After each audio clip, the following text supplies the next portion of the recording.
Alrighty, time for what might be the last episode. Or I'm continuing the previous episode, if this is the final boss. Maybe. I don't know. I don't know how much game is left. Just gotta believe! I'm so fucked. Yeah, you can't skip any of this. I'm an impatient person. It's when I get back in and try again. What up? Lost lace. Oh no, you'll never tie your shoes. Ow, fuck you.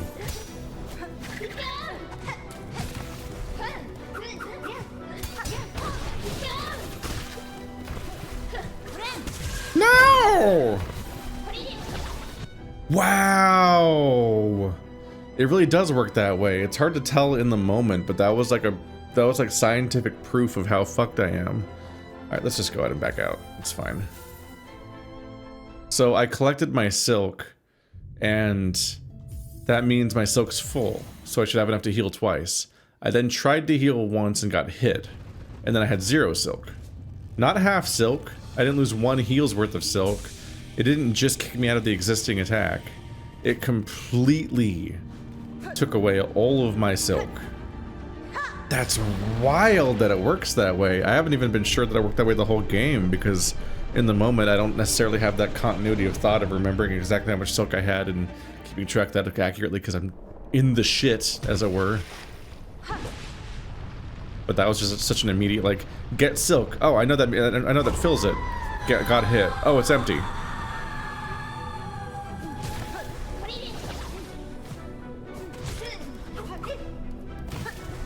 Ah! 2 contact damage. God damn it, man. Where do you get off having 2 contact damage? Oh, you prick.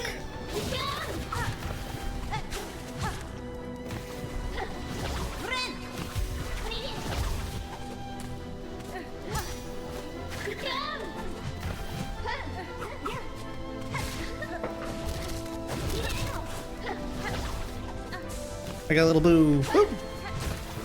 Ah! 2 contact damage. Oh, god damn it. Ah!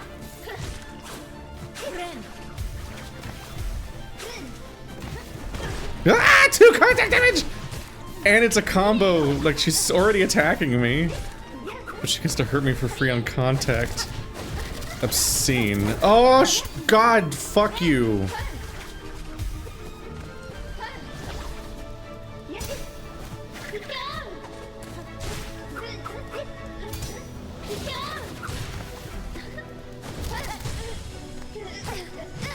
Oh, she's goopy. Ah! God damn it! 2 contact damage twice in a row! What the fiaco? Oh god. Okay, they're not that tall. What the fuck? Okay, she's doing the goops. Ah! Oh, she's rude. That dodged too? God, nothing is hitting. Oh, oh. Projectiles.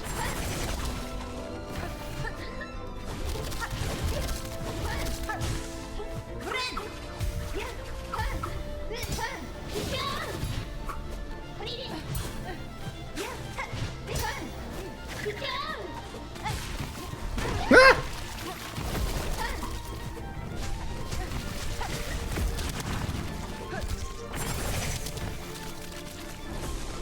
She's so rude.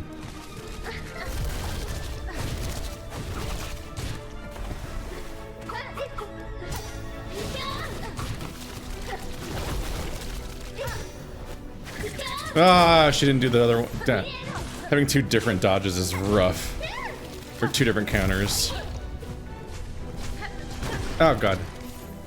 Oh no, that drains my shit.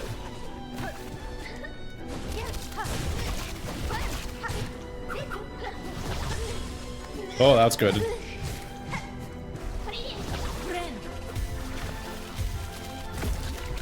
I'm doing pretty good. I didn't hit her at all? Damn. Oh god, it's a lot at once. Ah!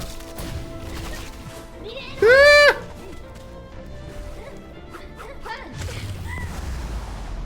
Say...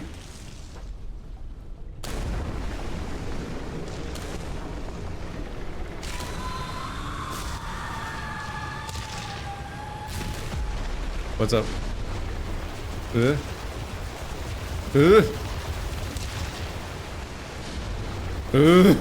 Okay. What's up? What's up? What's up? What's up? Okay. Oh, fuck. That was horrible. Phase 3, start. Lace teleports directly into and kills you instantly. Cool. Oh, God, I did it, though. I was doing really well. God, there's so much contact damage. She's so good at just teleporting directly in front of you whenever you try to move. And then you take 2 damage without her even hitting you with an attack. So mean. It's for somebody that's teleporting and jumping to this guy. God, that attempt got really clean, though.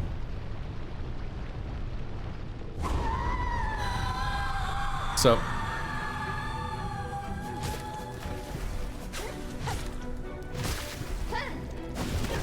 Ah, god damn it. No!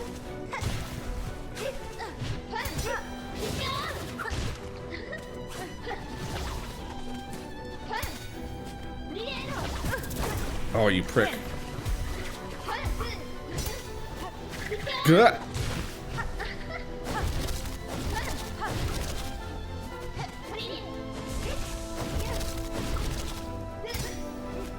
Oh! There's not even a consistent direction she comes from when she goes in the air. She can come from either direction. That sucks. Oh my god, can I hit her ever? This is a rough one. Okay. Oh, you pre-missed. She missed.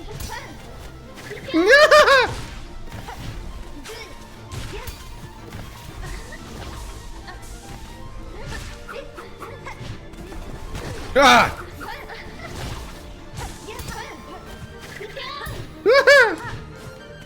Balls. Balls. Ah! The slide. Oh!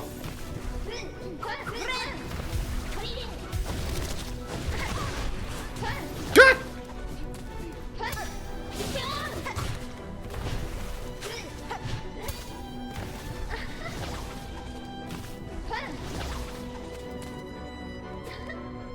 Ah! Wasn't sure what was coming.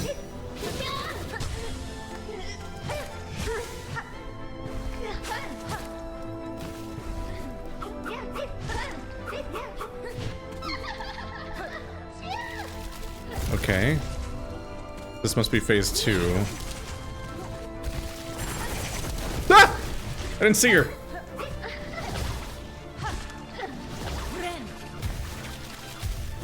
Where is she? She's the same color as her attacks, which is a bit rough. Oh, there she is. You prick!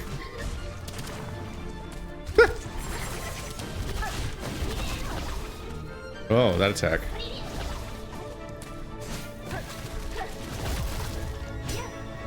Ah! You don't even see you start a counter. No! I never get hit by that part. Uh-oh. Ah! Ah! Oh! No, that hit me. No, that hit me. Haha, fuck you. I'm so high up right now. Oh, god damn it. False. Go! Ah! No! Ah, bah, bah, bah, bah, bah. So fucking stressed out. It's a lot at once. Gonna pull my head off.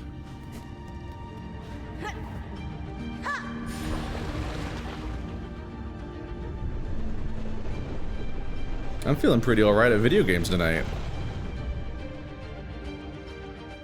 I'm pulling off some dodges and shit right now.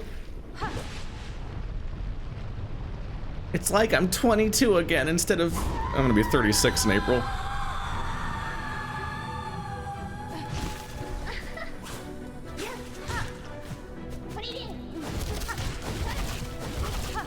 Uh-huh.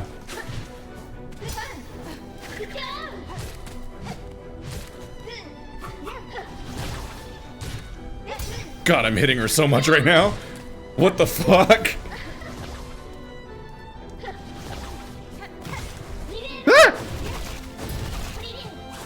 Ah! I was preempt. I was anticipating that and still dodged it wrong.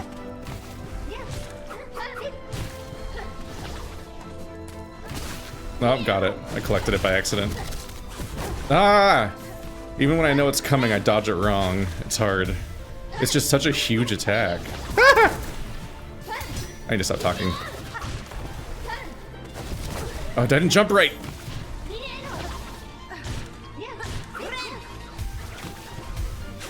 Oh, what? How did I end up below her? I was above her.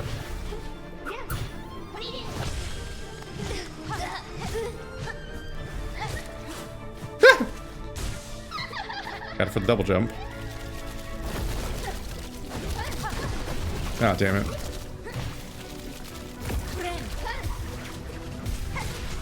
Oh god. No!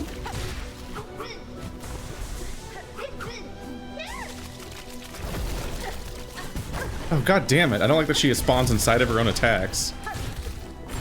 It's really hard to see her.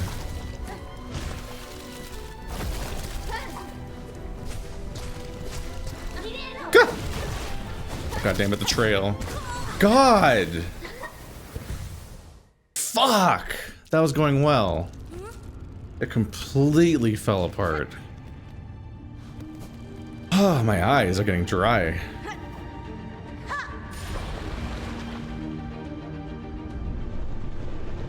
It's so rude, yeah. In that phase, she does big attacks and then she spawns inside of the attacks. Now that I've seen that there's a big, crazy super wave at the end, too, I'm like, okay, I need to save my abilities. We want to save my tools for when things get bad. Because there's an even scarier phase after she seems dead and then isn't. Oh, god damn it.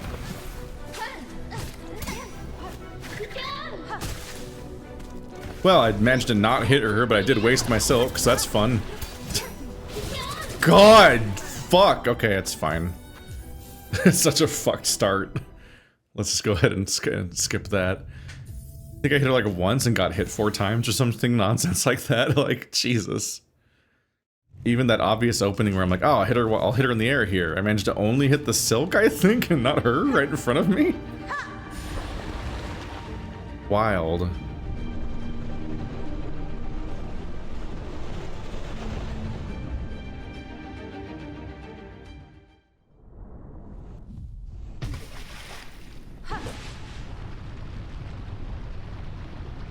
Hello. I'm afraid you'll have to die.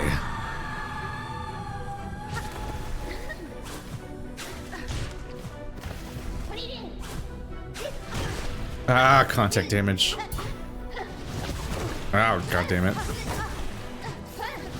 Why am I trading right now? What am I doing?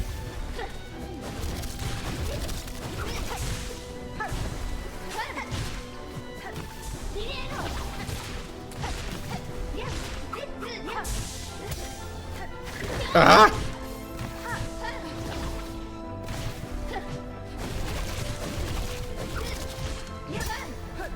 Go! I'm so high up right now. Haha! Couldn't get me.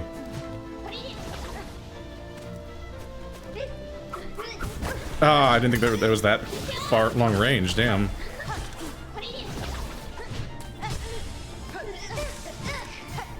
Only 2. Ah! God damn it, man!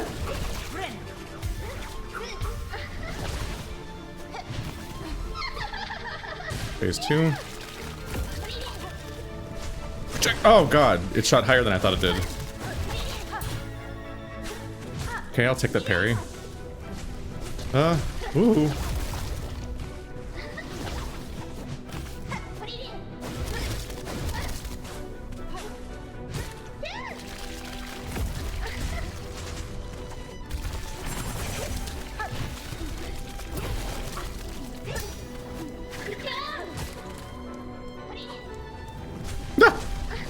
Nope. Ah. Bad reflex.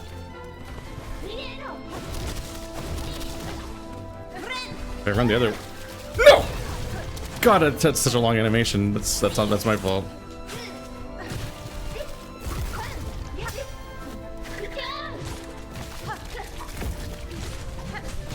Ow. No. No. No. I missed the pogo. Damn. Yeah. Big risk reward there. You can pogo when she's doing the back and forth slides, but only after the first one, because you only know she'll do a second one. She might not do a third one. But if you miss the pogo, you take the damage. Not that you can really avoid the attack that well without pogoing. You kind of have to just nail the pogo no matter what, or you just fucking die.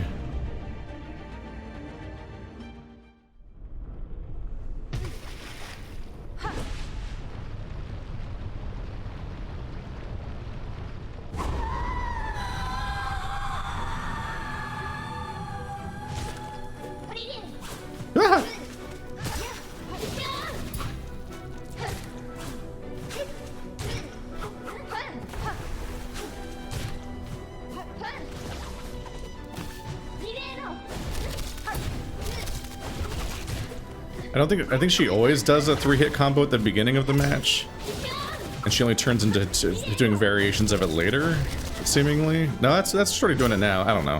Who cares? Who knows if there's one specific trend about one attack?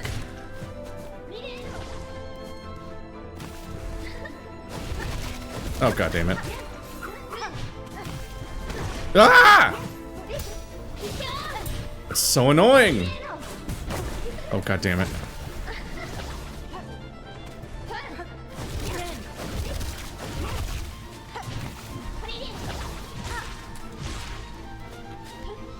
Good few hits. Ah! Oh, god damn it, man! Ah!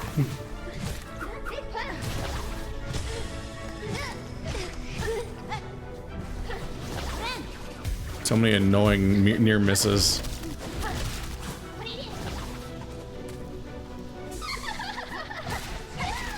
Two free hits, nice. Oh boy. Ah! I'm just never spaced right. It's so annoying. Oh no! God, I hate that attack. The swing is so huge that I literally look at it and I do the 45-degree angle math and I'm like, okay, no, I'm not in line of sight. She can't actually do that attack at me from where she's standing. But then the fucking spinny sword attack is actually so massive it does hit me. And it throws me off so hard that I'm like basically above her and it still hits me even though it's a diagonal attack. Oh god damn it. This attempt is fucked. It sucks.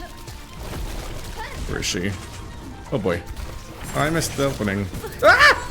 What the fuck, man? I need to chill out and just re-accomplish what I did before. I did so well before, but god fucking damn it, she's so frustrating sometimes. It's so hard to see her when she does a screen-spanning shadow attack, and then she's also a silhouette, and she's inside of her own attack. That's clearly on purpose, too. Like, they did that on purpose. They're being a dick on purpose. Like, haha, she'll spawn inside of her own attack, and she's actually doing an animation. Better watch out. It's like, wow, which one of these Matryoshka doll attacks has a woman inside of it?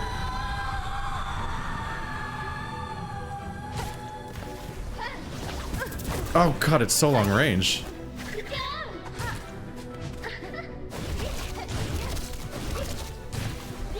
Ah! No, I didn't want my silk. I wanted to heal right now off of the...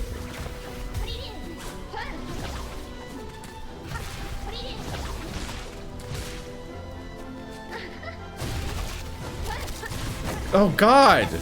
What is up with the fucking range she has with that attack? It's crazy!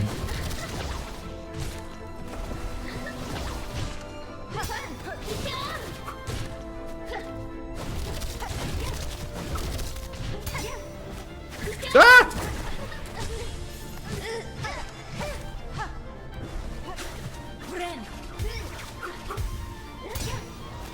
Oh god, that counted as a parry.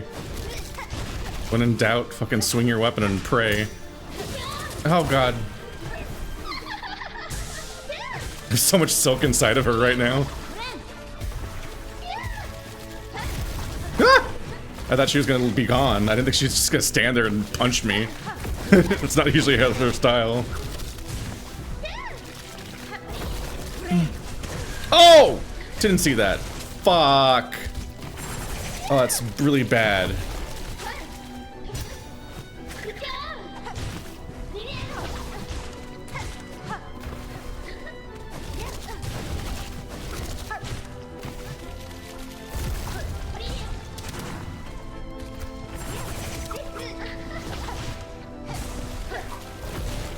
Oh god.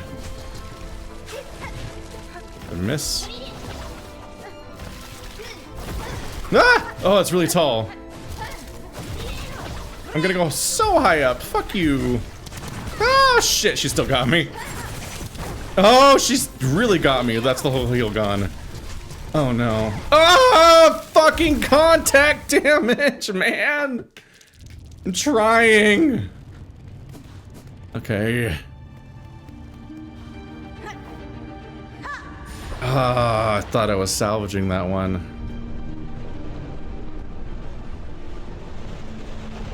God, she's such a prick for just teleporting in front of you whenever you take a move. My complaint about Hollow Knight's back in a vengeance with these fucking enemies that just stand in front of you and do damage with their body.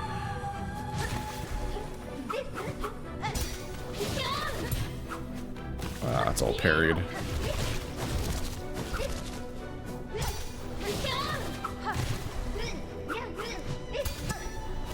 God! She fucking animation canceled her 3-hit combo and parried instead. Rude. God, she canceled out of so many things just now. Oh no, I meant to watch it! I'm gonna heal! There's like a shitty diagonal piece of wall that you can't fucking wall jump on.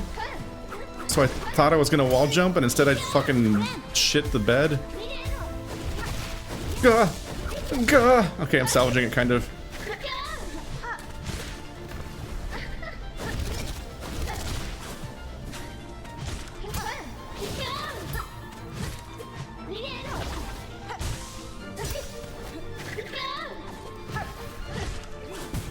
No. No. Ah, the healing orbs are gone, so I came here for no reason. Fuck you! God damn it!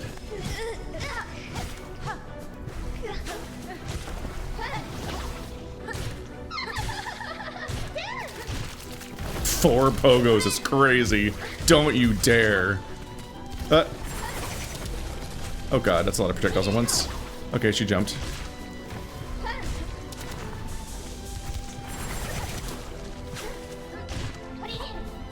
Uh-oh. Oh, okay, they're not from the floor. Ah!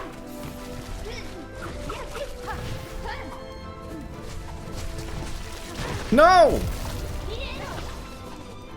I'm fucked.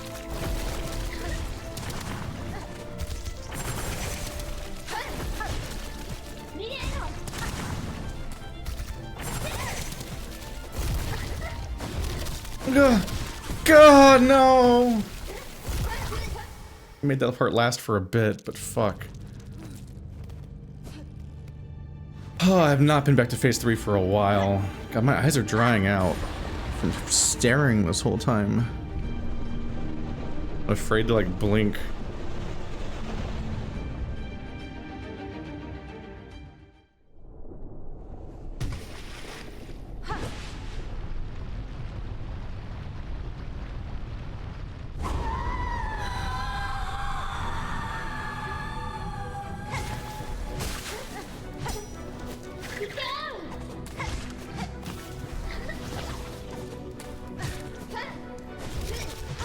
Oh, god damn it.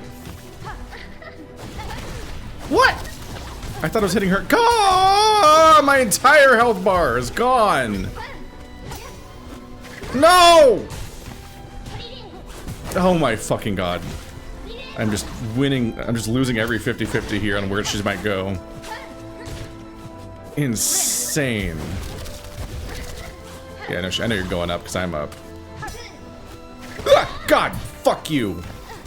This is a terrible attempt. Oh my god.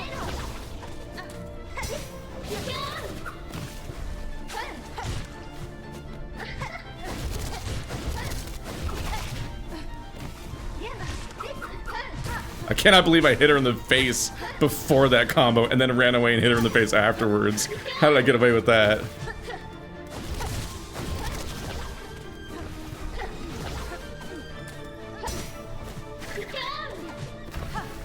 Oh god, yeah, she doesn't land, she just immediately is gone. Oh my god, that attack sucks!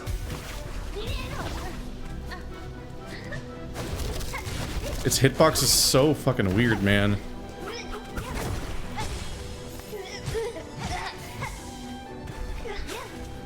Oh no. Run away so no matter what she does, she can't hit me. No, my opening. Still got 3 hits. Ah! Uh-oh.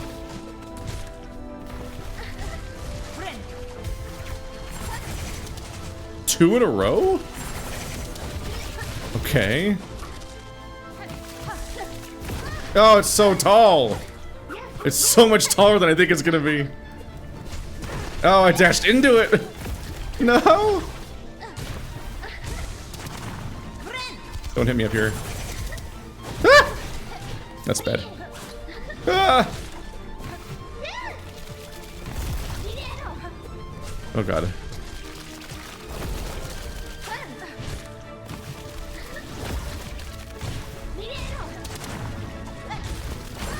I don't think I hit her. Ah! I need to take a break. I need to take a fucking break. That attack pisses me off so much. I don't even know what you do. Just predict to never be in the air when she might do it, which she can do after several different moves. Because, like, I saw it. I was like, oh, she's going to dash upward at me. I better dash away from her. So I dashed forward, away from her. Like, Dark Souls logic of dodging and so on. It's like, okay, she's coming up at me. I'll dash forward. That's the most movement I can do as fast as possible. And it's against the direction she's attacking in, so she should go past me. But no, they made the fucking circle of hitbox sword swings so big, it still hits you after a dash. It's like, what? But that's the dodge, and it doesn't work.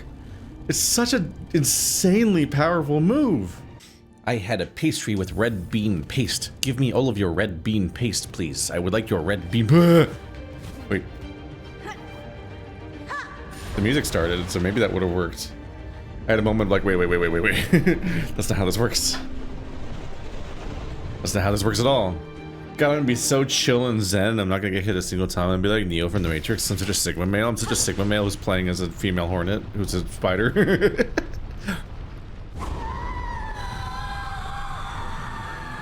You need mommy to help you fight for you. That's embarrassing. Ow, well, that sucked.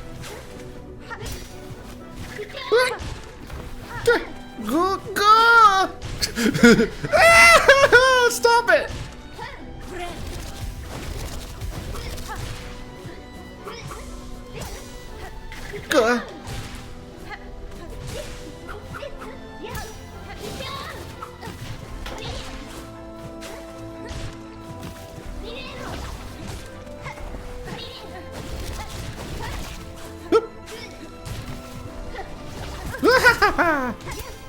Woohoo! Yeah! Oh, you fucker!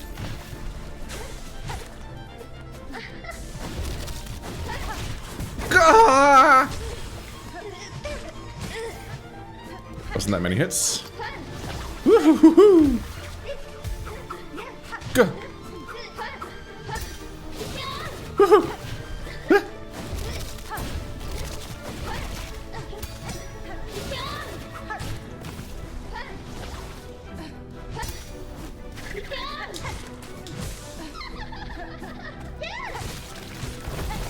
I wasted that whole opening. Oh, I fell for it being... I fell for it again, but I didn't get hit by it that time. I always think it's gonna... I get tricked into how small the tell for it is, and then it's so tall. Damn it. Ah! Ah! No, 2 hits? 3 hits?! That sucks! I was doing so good! Oh, fuck you! Oh, none of that hit. None of that hit at all. God damn it. Gah! Ah!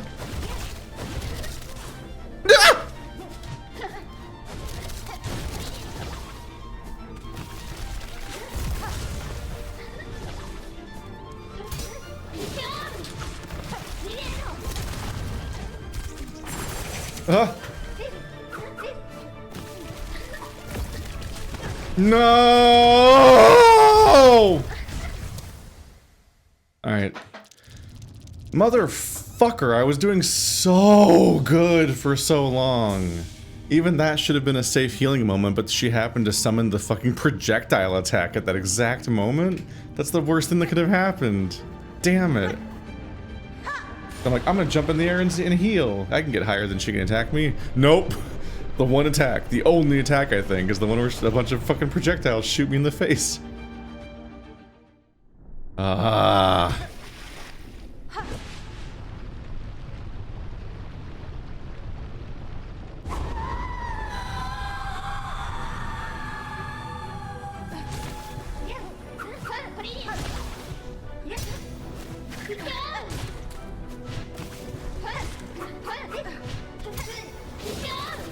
Damn it. Ah! Ah! Ah! So much fucking damage, man. Oh god, the fucking fake out when I think I know what the combo is and she's like, nah, no third hit. Oh my fucking god, the number of fake outs she has is so fucking annoying. Ah!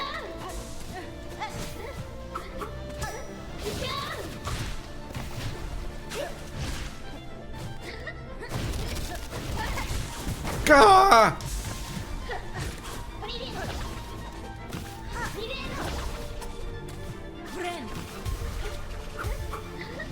What?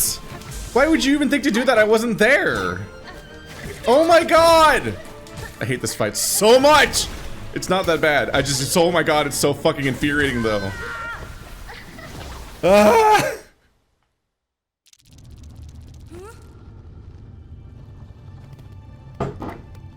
So I haven't maintained my cool exactly after the break. The way that she perfectly attacks exactly where I'm going in incredibly strange scenarios where I'm like, why would she even attack there? It's almost like she's programmed to use the dumbest attack possible, which will get you because you're trying to dodge. So you're trying to anticipate where she'll go, and then she'll just attack the wrong way? And you'll be like, what? I wasn't even there. Oh, god damn it.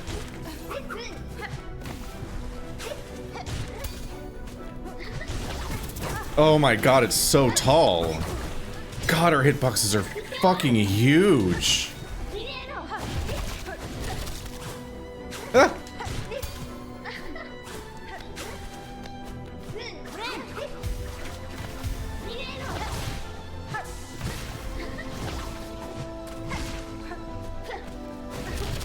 Oh god, how does it...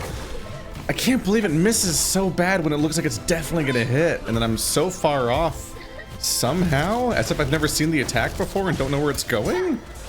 Oh god, she didn't jump. I was really hoping she would jump.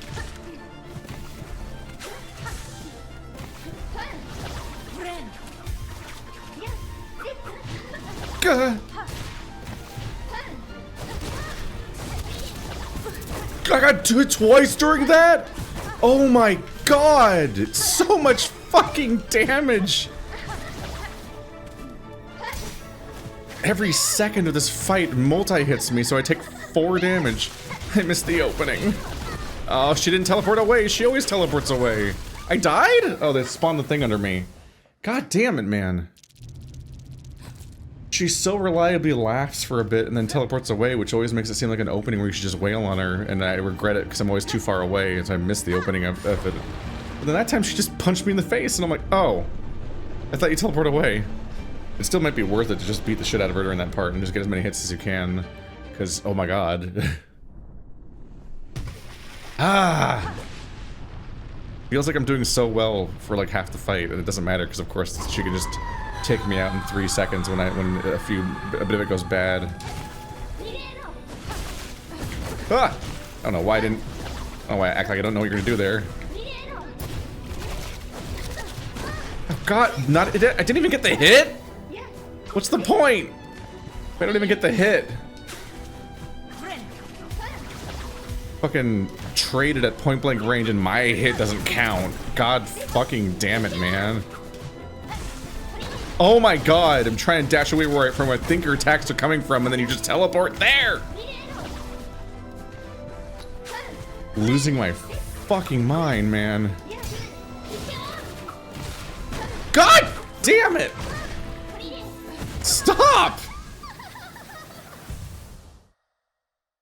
Oh, fucking god. The number of times where I'm like, oh, she's turning towards me, she's gonna do something at me, I better get out of the way. And then she's like, haha, JK, she teleports behind me, so she teleports directly into the direction I'm moving in the split second in which I'm doing it. Oh, I gotta fucking chill, man. I think this is just gonna be its own video because it took all day to make, so fuck it. Finale is gonna be a whole episode of just fighting this boss after having already fought them some of the last episode. That'll make me feel slightly better to get one more day out of it. Oh god damn it, I didn't see you through the fucking silk.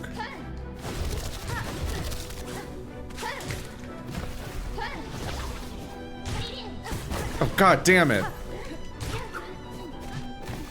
Ah! Oh, you prick.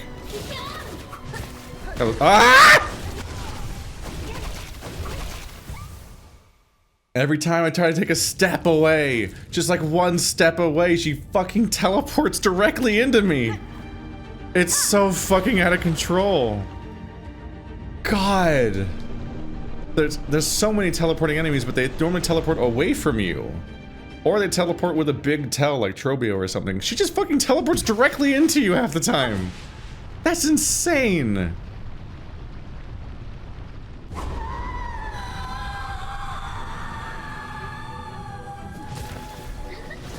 Oh god damn it, the range. Oh, you prick! Oh my god, okay, fuck this. This attempt's so shit. I've already been hit like 4 times and hit once. Like, Jesus fucking Christ, how did I ever get to phase 3? I got there like an hour ago. Hours ago, from my perspective. Do not make this a multi-day thing. I got phase 3 already before. Do not make this an odyssey. I want to move on with my life.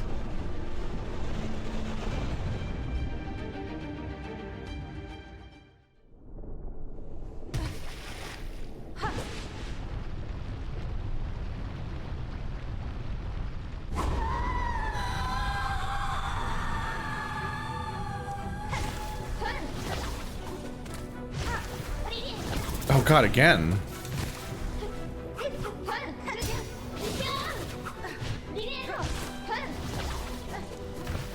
God, she has so many branching combos where she'll just do something else! God, fuck, I just dodged so many things and I still get hit. Fuck you, man. 2 hits.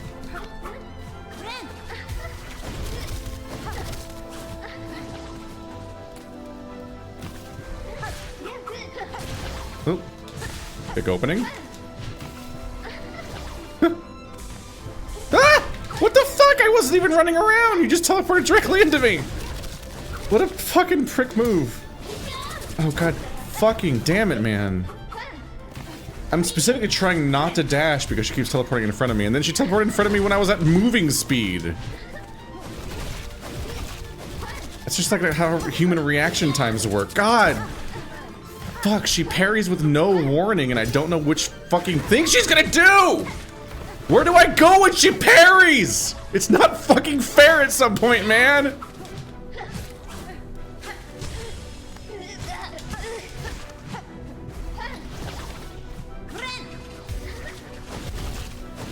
Oh!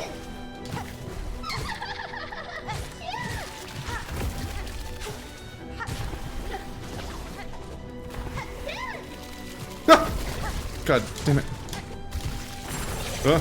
Oh, god damn it! Stressing me the fuck out. I can't tell where the fuck she is! God damn it, man! Ugh!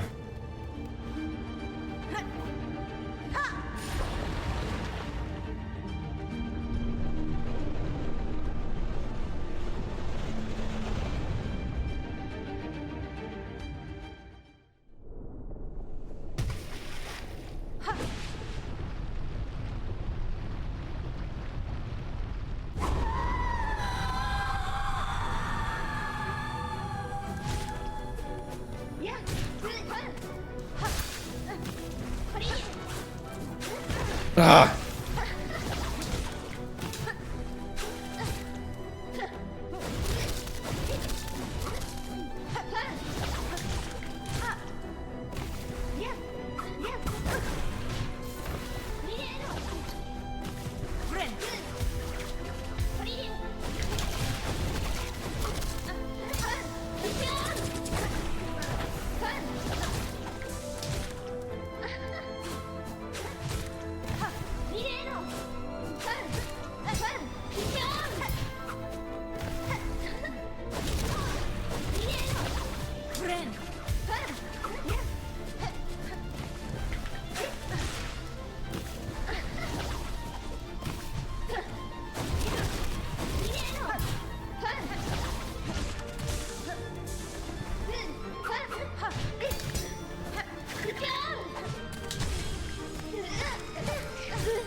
Oh, that wasn't enough to give me a heal.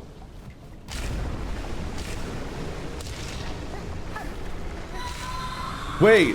Oh shit, I thought I equipped my tax. I thought I had different gear equipped. Oh no.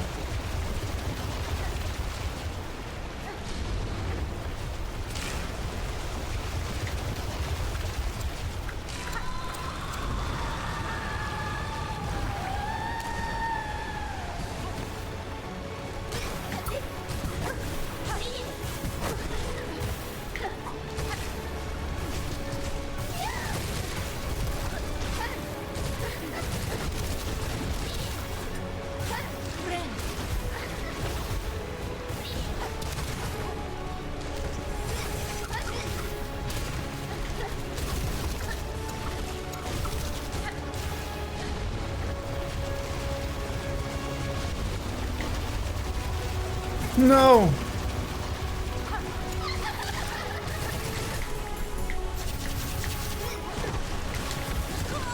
No!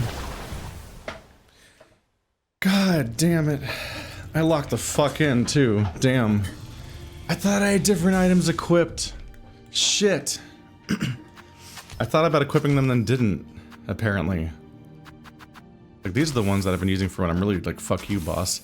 If the boss is running back and forth across the floor, like, that's the fucking thing. Alright, we're in quiet mode. We're in fucking quiet mode. I really want to fucking beat this boss tonight, and me reacting at all just heightens my emotions, so we're not doing Let's Play. This isn't a Let's Play anymore. This is just me speedrunning this boss with my fucking incredible skills. God, that was a good attempt, too. No entertaining yelps. No sound effects. Because the emotions become very sincere while I'm acting them out. It's like making yourself cry by crying, and then you're like, well, now I just feel like I'm crying. Ah! See? That's what I do to myself.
Ah.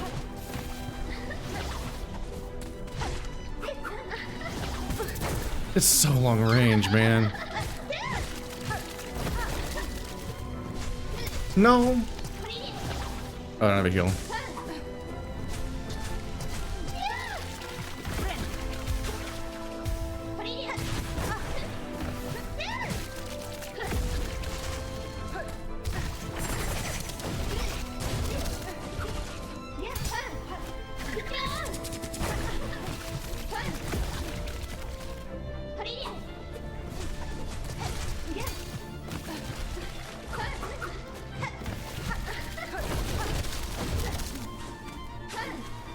No! Fucking contact damage. Worst attempt, but still pretty good.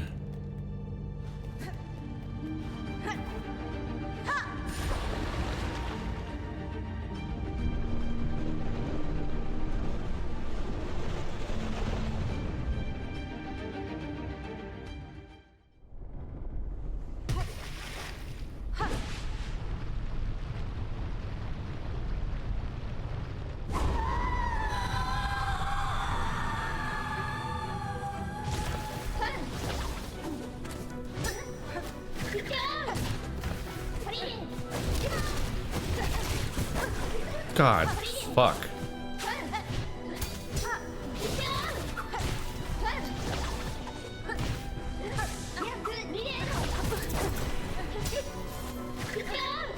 That took a good start. Free heal. Ha! I didn't parry? What? God, she just fucking inside me for 30 seconds straight.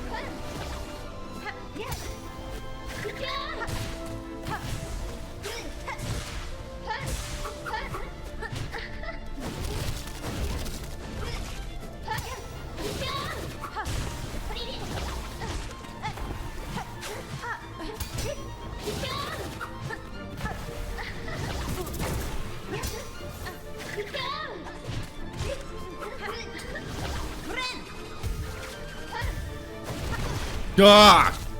She loves to do that when I do that. God damn it. Oh, you.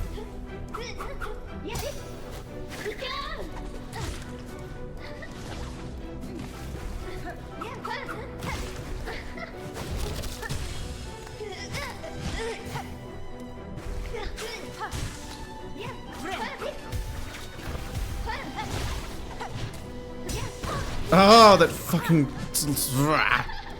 Oh no, the opening's gone. I only got one hit. No! God, I can't believe it misses.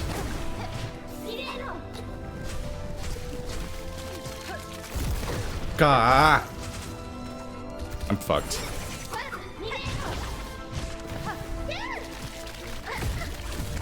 Yeah. Fucking vortex. I'm amazed by how many times she does the dash across the screen. I'm like, oh, she's gonna be right under me. My pogo will hit. And then she's like, a different planet from where I think she's gonna stop. I'm like, what? Isn't it a consistent distance? Like, how am I this wrong?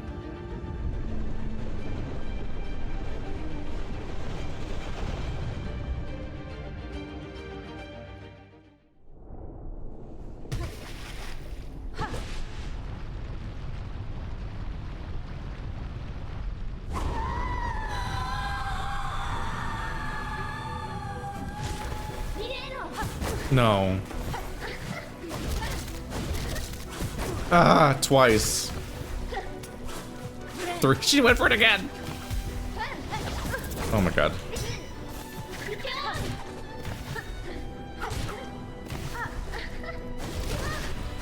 Ah, terrible landing.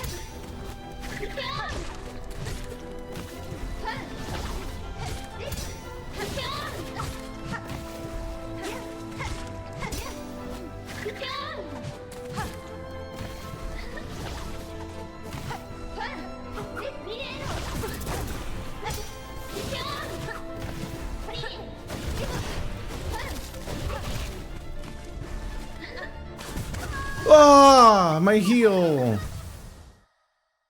I'm kind of getting it in that when you counter her, when she gets countered, you jump straight up. Then you avoid getting immediately countered on the ground, and then you can dash left or right based on where she teleports from above, if she teleports from above. But oh my fucking god, it's just such... Like, my brain is just cooking the whole time. It's so exhausting.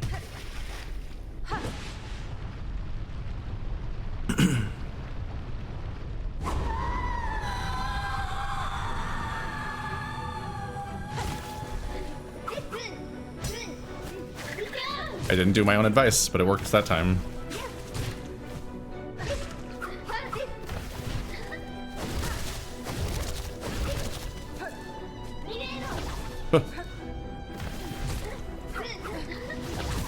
Oh, you prick.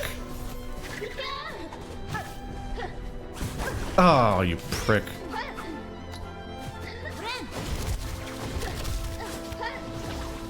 Gotta freaking coil across the map just to make sure she can't hit me with anything that she happens to do.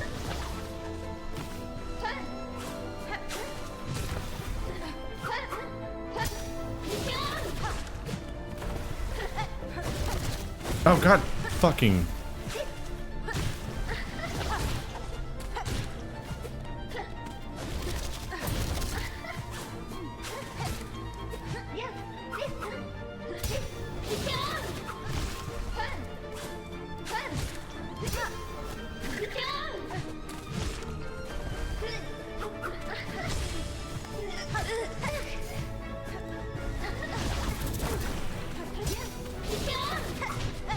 Ah, it sucked.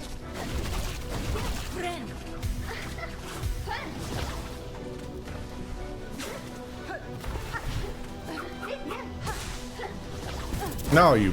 Ah!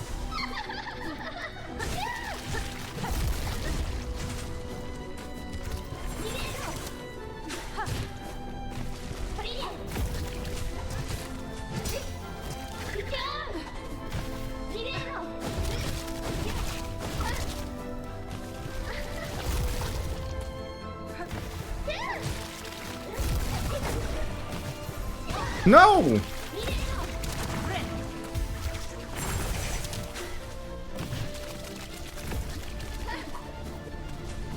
Oh shit.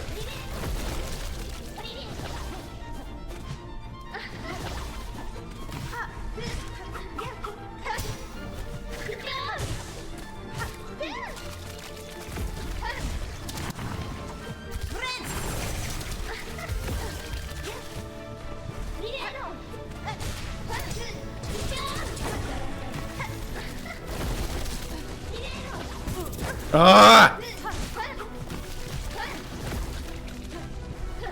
They disappeared. They disappeared! Wasted time going for balls that go away.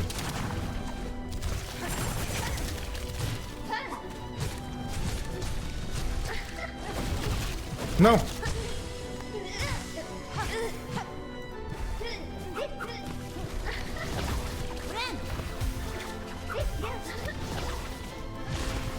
Ah! Oh, that sucks.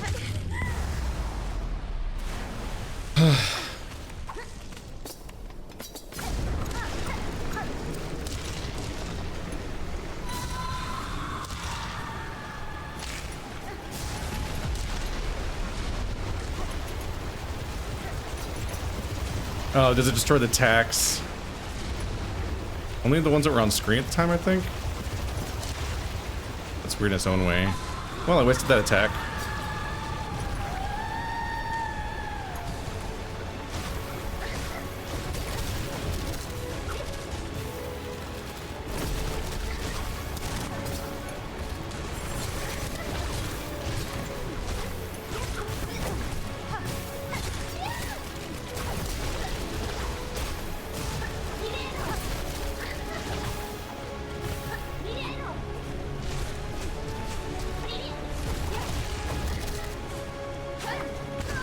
No!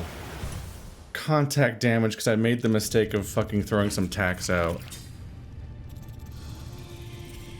I made the mistake of throwing some tax out, and they happened to they dashed directly into me, so I didn't have time to react.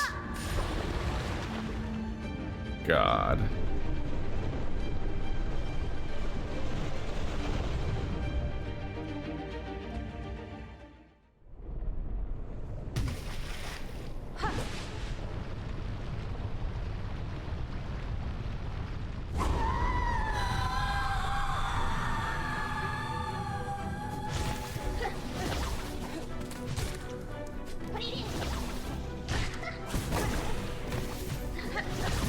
God damn it. Oh, god damn it, man.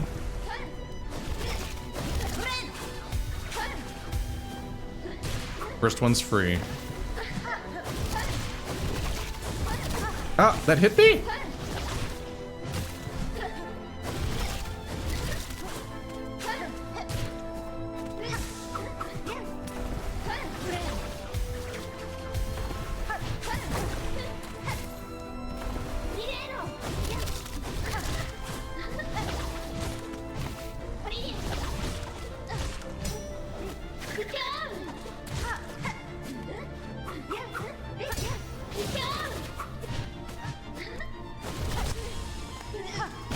No! God damn it, man! Oh, I don't have a heal. Oh shit. God, I hate that it's always white. It's not clear enough.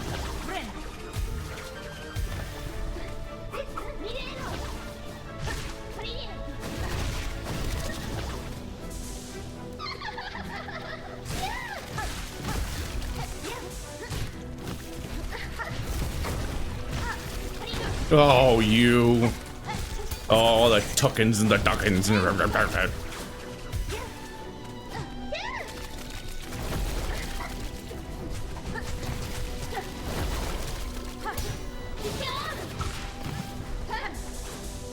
Oh, shit.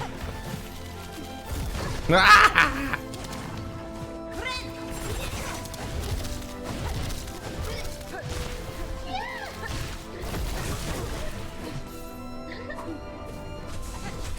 Ah!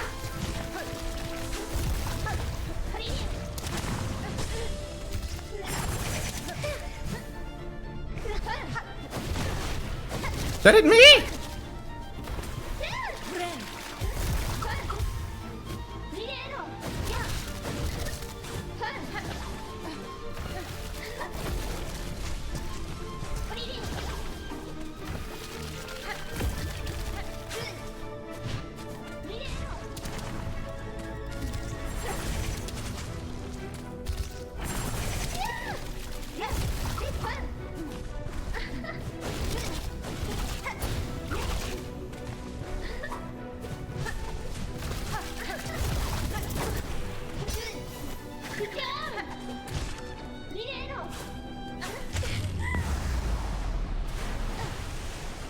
shit.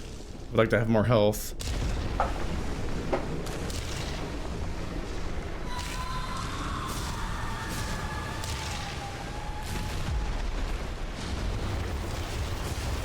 Oh, I forgot which side it was on! I made it.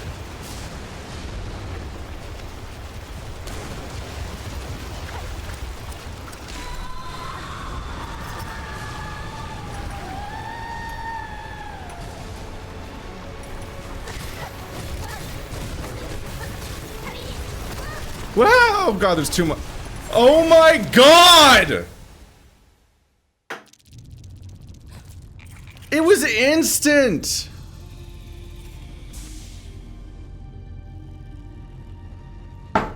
I had 3 hits! And it was instant! Fuck! It's so much harder to tell where the ground hazards are because the floor turns black in phase 3. So they don't, what the fuck are they?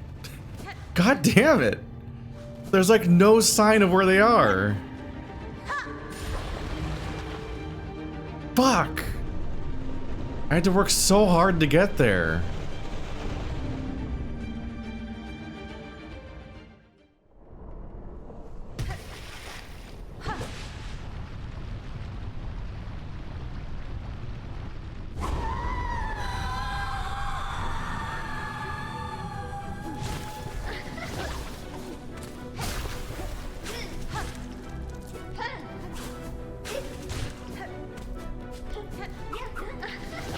Ah! Oh my God.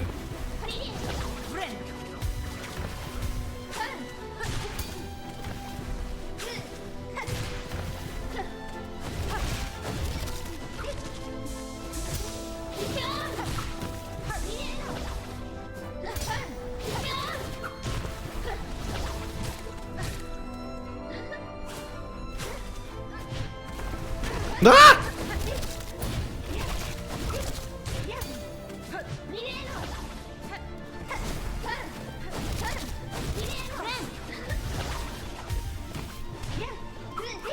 God, the fucking teleporting.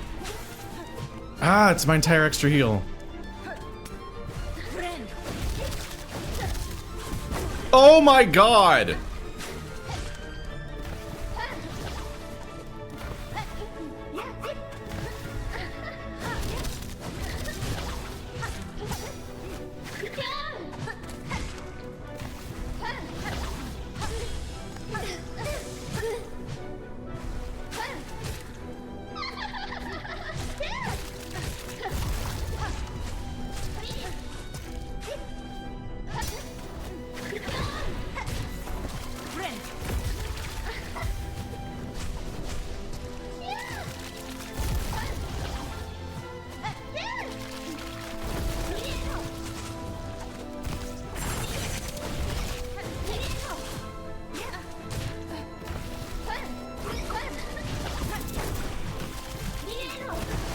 Ah.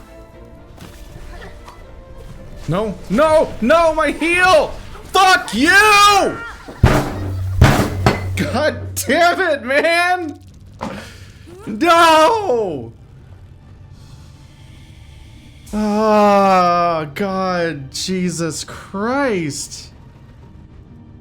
Like, it was so perfect how bad I got fucked there. Like, here it goes, it's time for my heal. Oh, well, here's all the projectiles. Here's the perfect thing that makes it impossible to heal. What if you took 3 hits right now and completely threw the attempt away? God, I fought so clean for a while there. I'm so fucking frustrated. It's fucking 11 p.m. now. My whole day has been this boss fight, basically. Let's take breaks. That'll be good for your mental health, mental well-being. Take another break. I'm sure I can beat it at midnight. That's not my fucking degrading body at that point or anything. Oh, I can't believe how shit that was. I bring you pain, the kind you can't suffer quietly. I'm screaming in the rain. The joke is that it's currently February, so it's raining a lot. Not that much. It's raining a lot for California in that it is raining for more than a day, on and off. Whereas it usually goes away immediately. You're like, oh, it rained a bit earlier, and then it's gone. Lost Lace. Yeah, I wish she, oh my god. I wish she was. Oh my god, it's a terrible start. Alright. Oh. Ah! Really? Oh, okay. You don't need to live with this attempt. This is... I want to tear my head off. Okay, that was... Whew! I hated that. I hated how that attempt started. I need a faster restart feature than they give me. Like, I need fucking save states that don't work during the boss fight. Don't let me save state the phases or anything, but can I just like fucking start over immediately, please?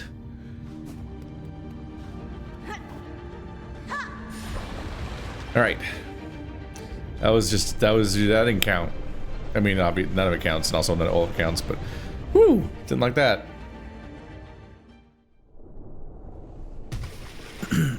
My throat is sore from yelling.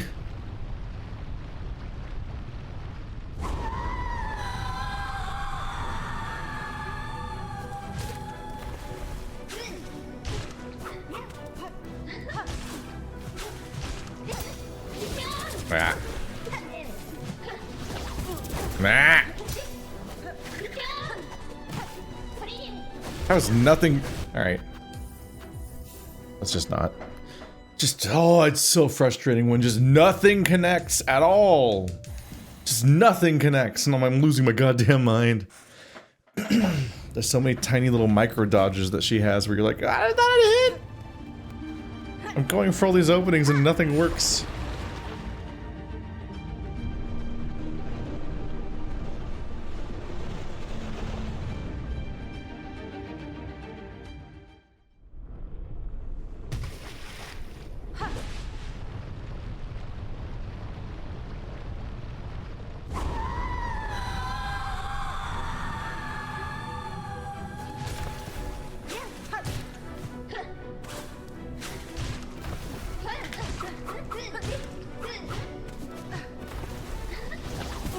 Ah, the range.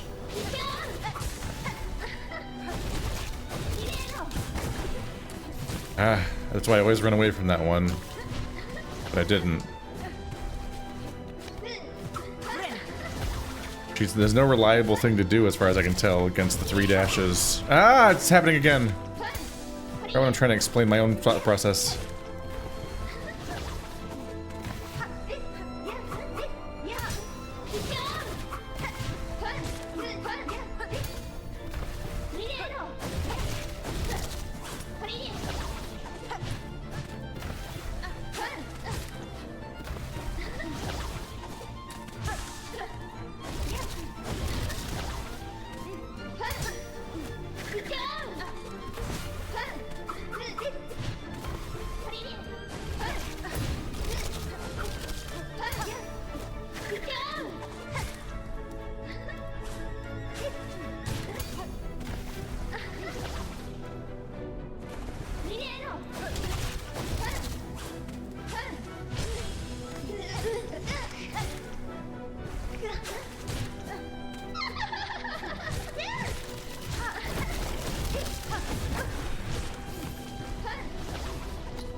God damn it.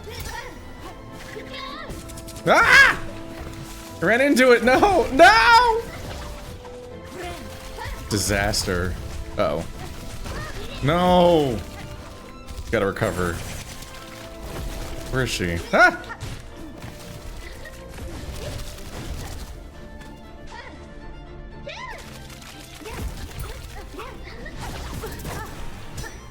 No, I'm inside of her.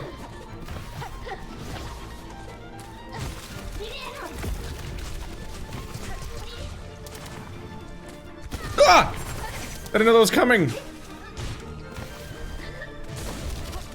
Ah!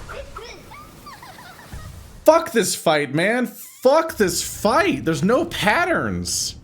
She did one dash. She teleported. then did one dash, then teleported in front of me. She didn't even do the 2-hit combo she always does. She did one. I'm fucking here trying to time out what her move durations are and trying to play really careful, and then she just fucking changes the rules. I'm sure they were always the rules, but it's just fucking, there's more weird fucking AI subroutines I can still trigger that to make new behaviors happen? God damn.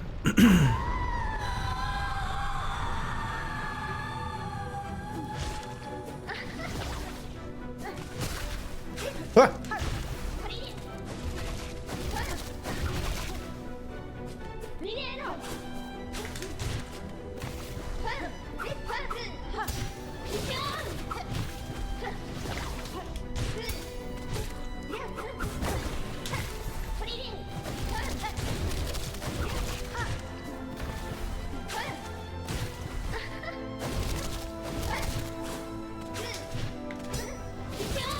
Damn it.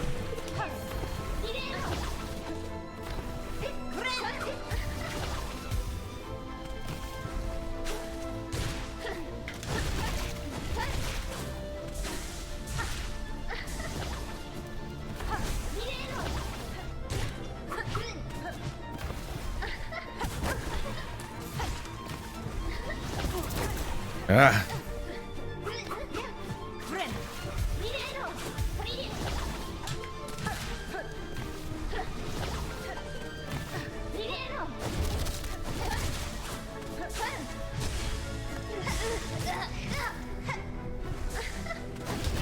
God. No.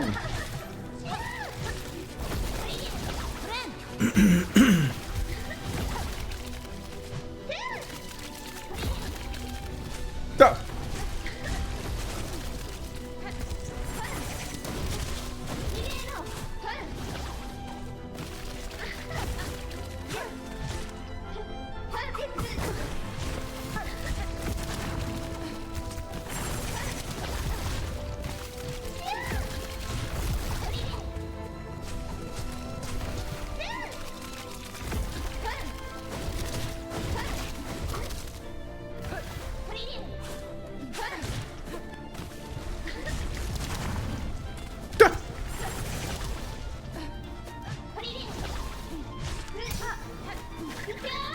Ah, it sucks. Uh-oh. Woohoo! I dodged it.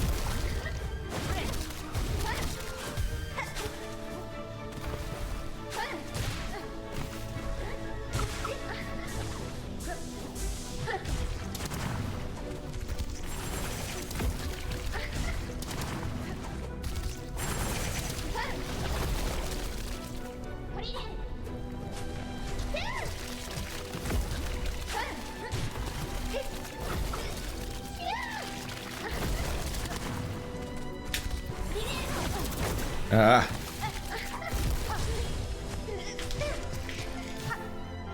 Thought I was about to get hit by the projectiles because there's supposed to be 3 of them.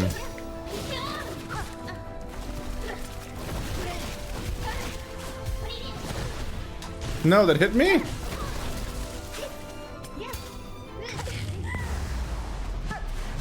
Ah, one more hit and I would have healing. Whatever, we made it. I always forget which side goes first. I can never remember which side the projectile came from last time. Okay, that side?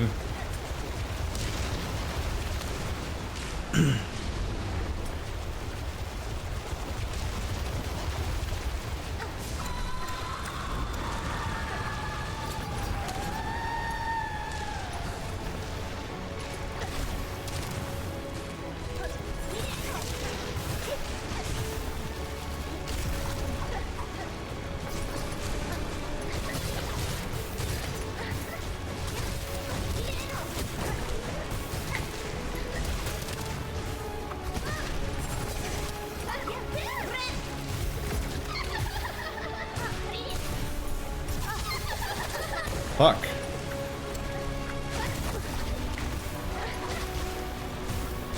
Oh, God. It's so overwhelming.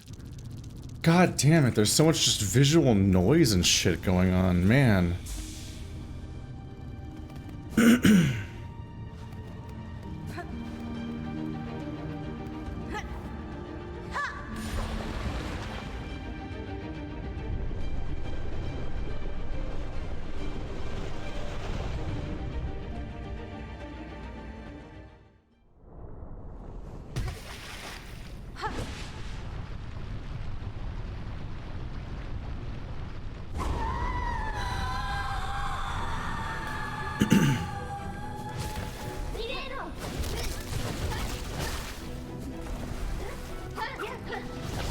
Oh, you prick.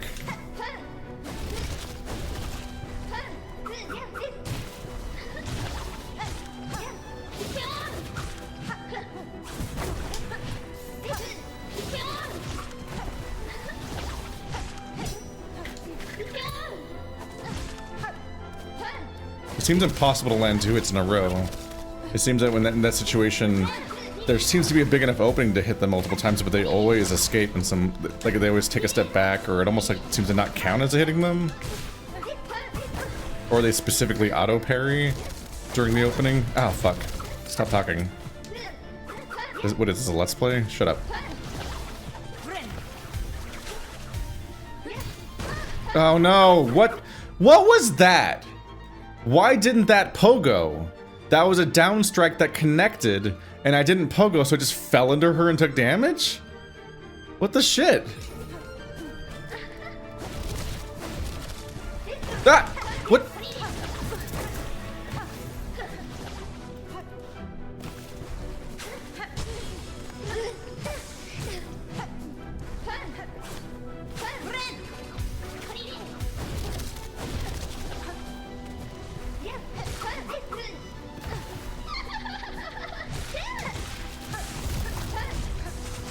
Oh god. Oh, fuck me. 2 of them were directly on me. What the oh my god. Out of control projectiles. I'm so fucked. Oh, that was me. That last one was me. Jeez. Multiple fucking Arcane projectiles that are both going straight at me because the wall's too close is insane. That sucks. Why don't they stick to the wall?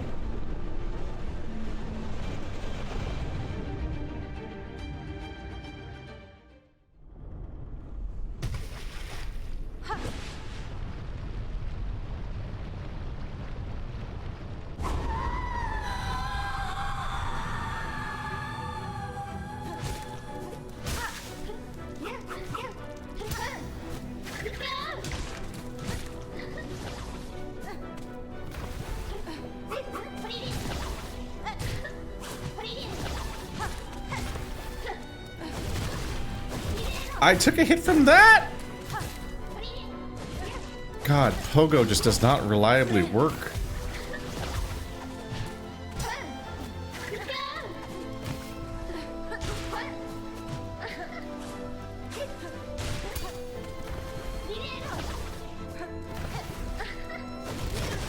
Ah!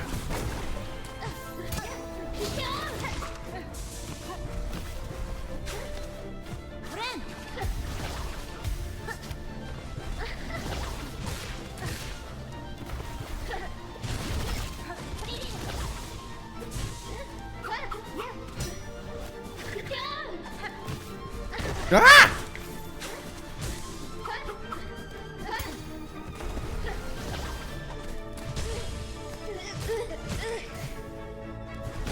Oh my god, stop! That was 3 hits!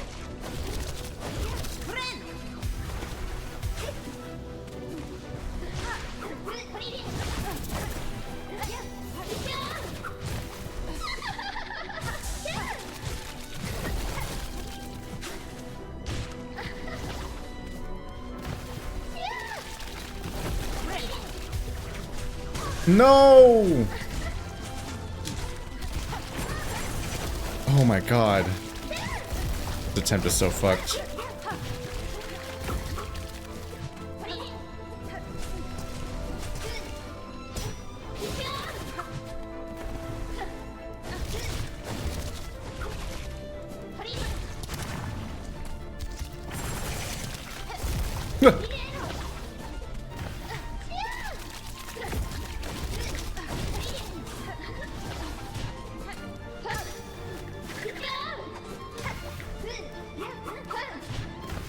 Stop touching every attack! Ah!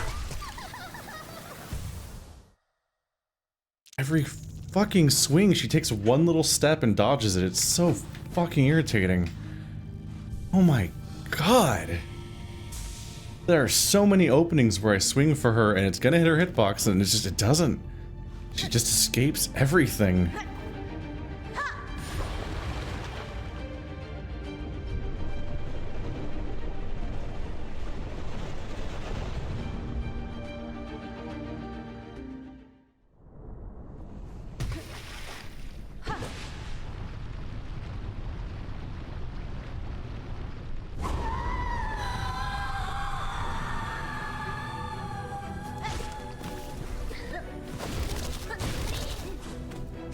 Ah! Jesus.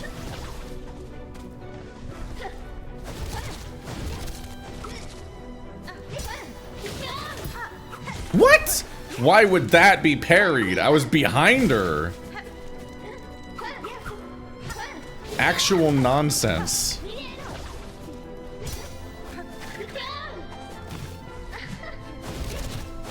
Oh, God. Oh, you.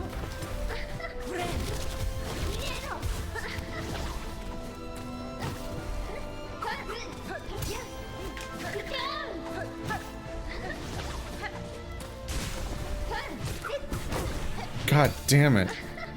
Stop warping directly into me.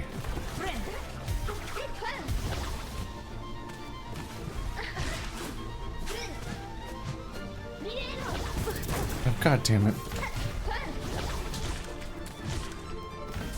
Ah!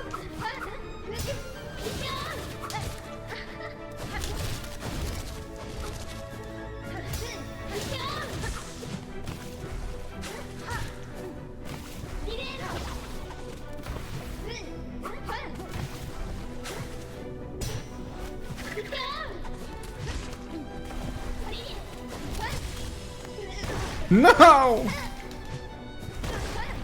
Go fuck you!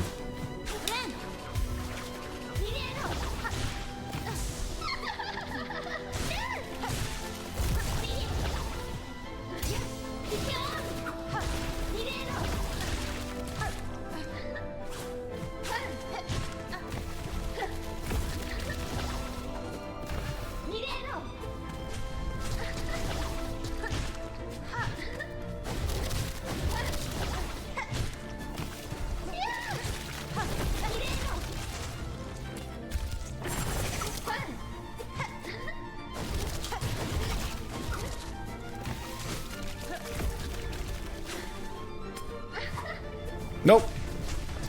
Ah!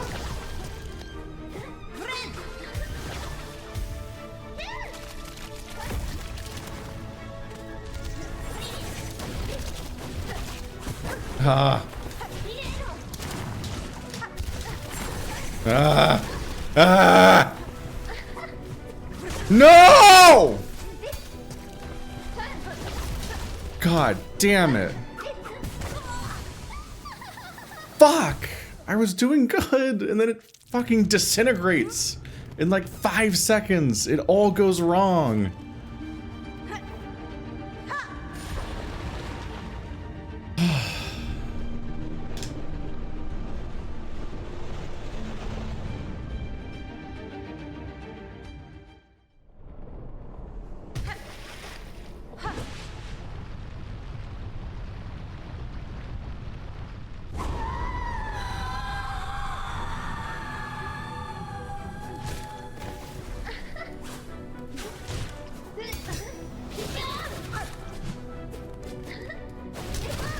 Oh, god damn it.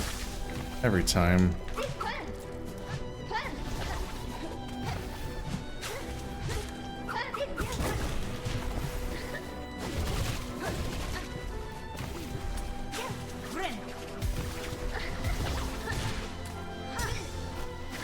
Oh, damn it.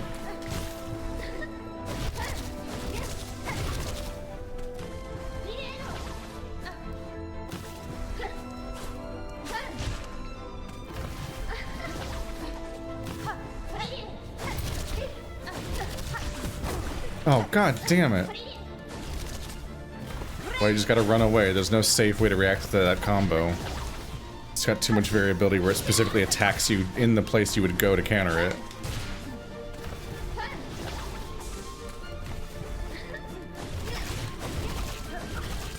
You can parry you can pogo the first hit and then you have to run away. The rest of it is just not reactable because it could just do the thing.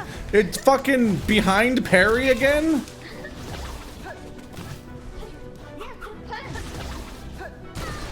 God, fucking contact damage. Ugh, leave me alone.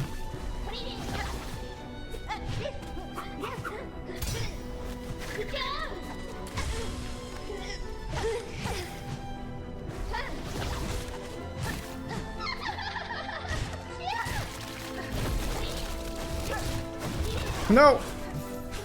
She usually zigzags, but she went straight. It, like, never happens. Oh god. A lot of— No! Another thing?! I couldn't even tell it was happening with all the other shit.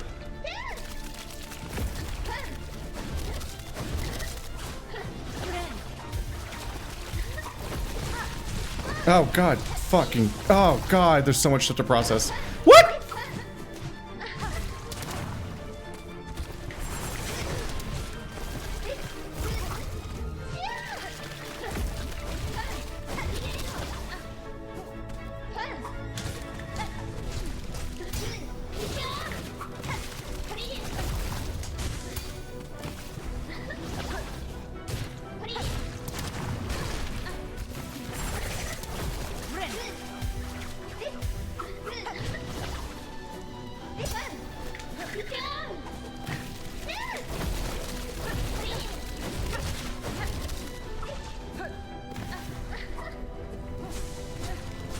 Oh god damn it, it spawned in front of me!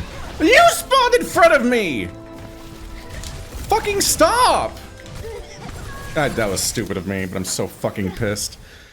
Jesus fucking Christ, you'll be mid-jump arc to dodge a different thing that's happening, and then she spawns and jumps directly into you from behind. It's just like, Jesus fucking Christ. I keep almost wanting to say, this is kind of a fun boss fight, but really, it's just that it's fun to dodge and react to the moves she had last time. All of her new shit is infuriating and not fun really at all. Because it's just, all the teleporting and other weird tricks just feels actively unfair at some point. Whereas the shit that's fun, like, oh, dodge, yeah, I can, if I do this really specific thing, then you'll see me like weaving and bobbing and doing all this crazy moves and shit. I'm like, look at him go! It's like, yeah, that's all the shit she did last time. Because the last fight was better. The new stuff is unhinged.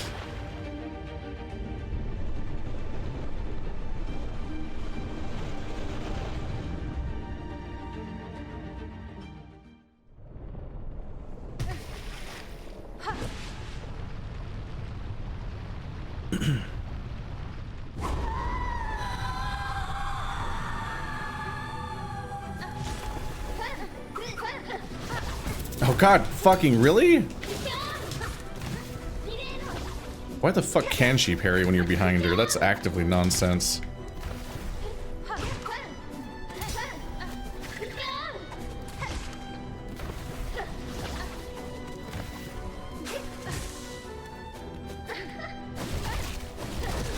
God damn it. I don't know why I'm being so dumb there.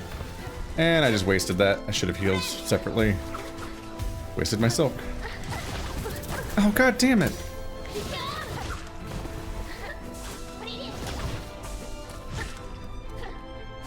Ah! Screen size, damn.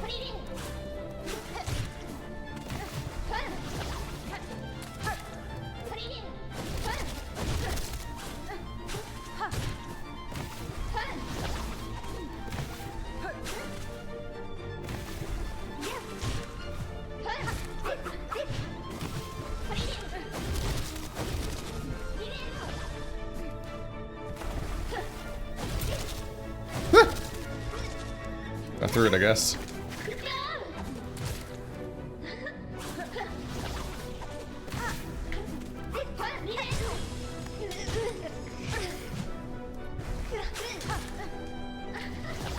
Oh, god damn it, that is long range. Ah! God damn it.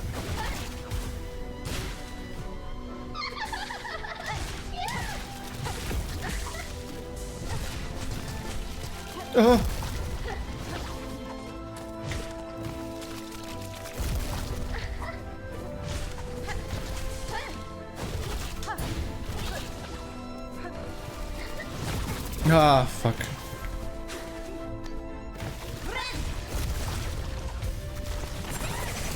Oh, both at once. Okay, that's a lot to process. Oh, fuck.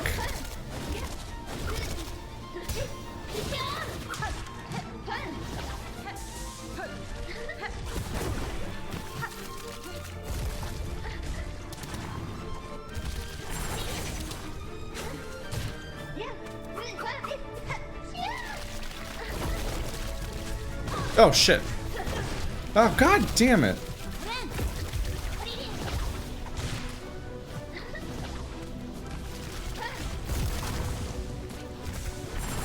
Oh god, fuck! I thought that was the projectile.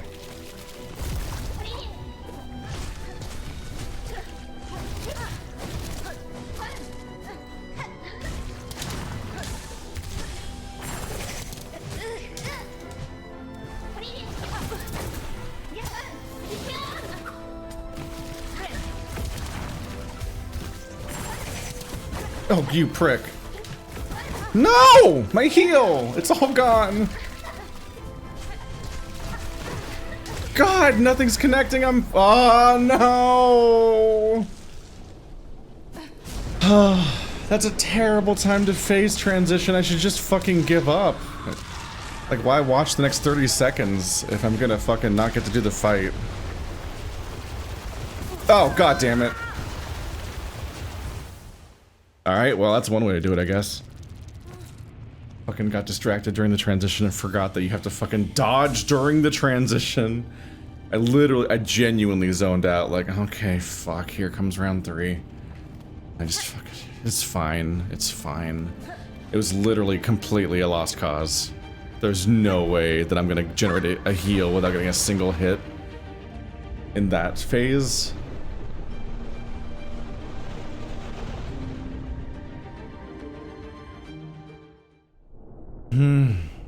That was a terrible time to transition phases.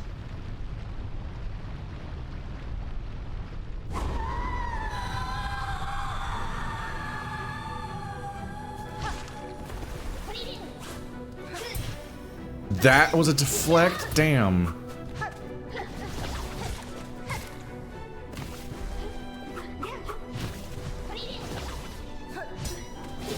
Ah.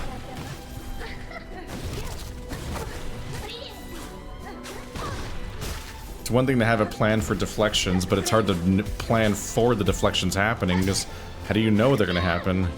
It's so abrupt. Ah! Oh my fucking god, Jesus, fuck you. Fuck, she just shreds your health bar in seconds. And you have to fight perfectly for like 10 minutes. Completely out of hand.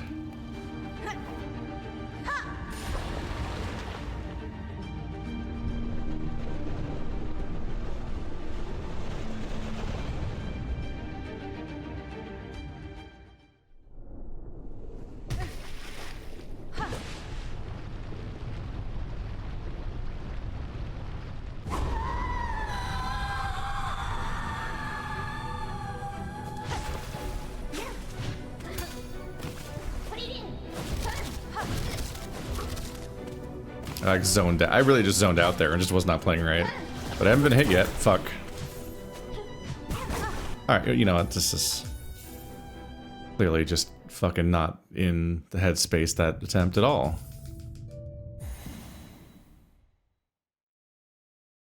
Man, this is like my third half-an-hour video recording this bit, I think. Maybe oh wait, I just sit on the thing and restore my thing. Maybe I do need to actually stop and come back another day. That's so annoying! I made it so far! But phase 3 is such fucking noise too, man.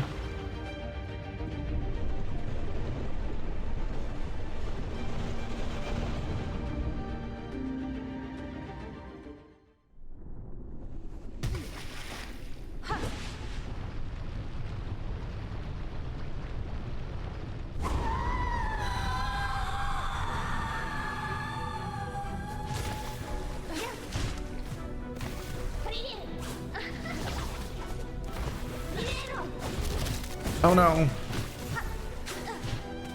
Make contact, damn it. Oh, come on. Oh, God. At that point, she's hit me more than I've hit her. It's just like a comical imbalance of effectiveness. So completely ridiculous to take that many hits without getting any of them back, because all of them are whiffing. Man, it's like bedtime. Like it's... Gotta go to bed and wake up in the morning and go to the gym and be an adult. I have this stupid policy of like, oh, doesn't matter how long it takes, you gotta get the boss in one episode, because I can't just carve my full day of recording into 17 episodes of one boss, because that would be a shitty experience to wait for them to come out. So like, lace is bad for my job.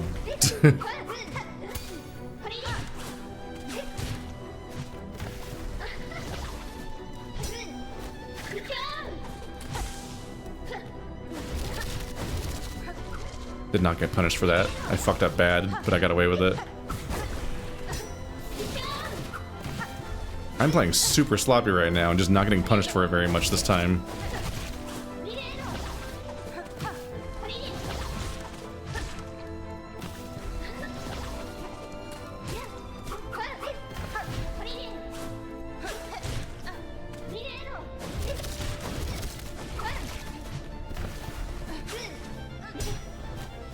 Oh no.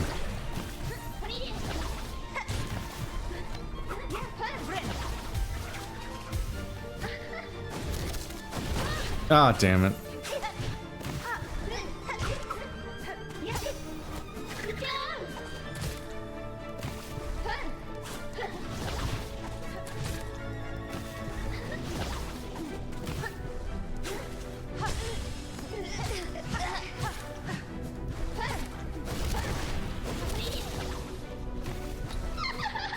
No, I missed the whole opening.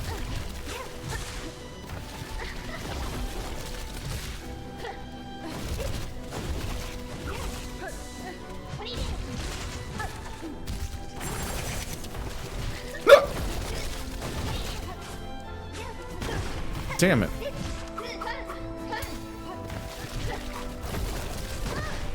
Oh, God damn it.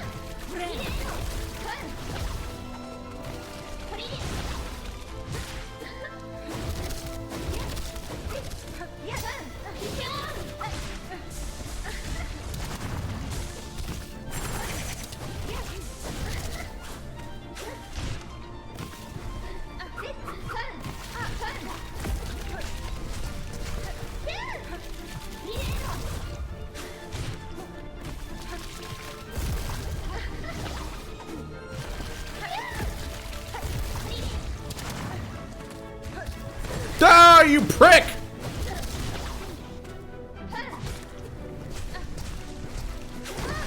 Oh, you.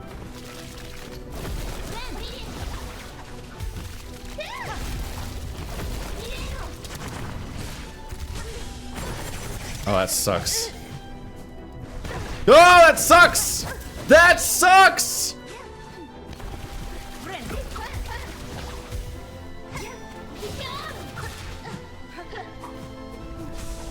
Oh, God damn it.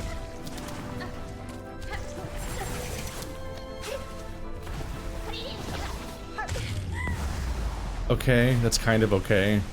I'm amazed by how many times those straight projectiles hit me, where I'm like, I already ran around like crazy, and I'll manage to like jump right back into this fucking straight line of the projectile because of the stuff that's happening, and I'm like, fuck, I really thought I dodged that one already. That's not how it works. Okay, that's 3 hits, that's kind of okay.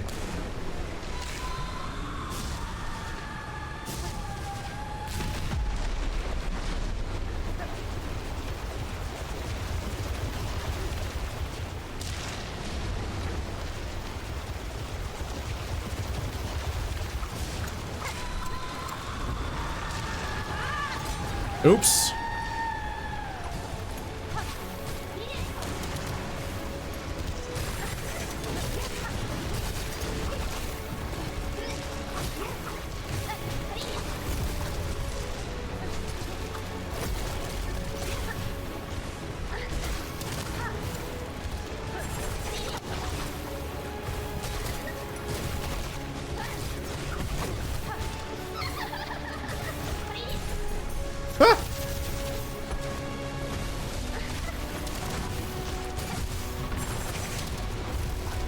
Was it happening again? Okay.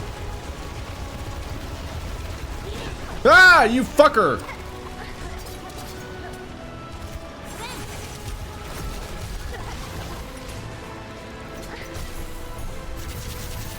Where is she?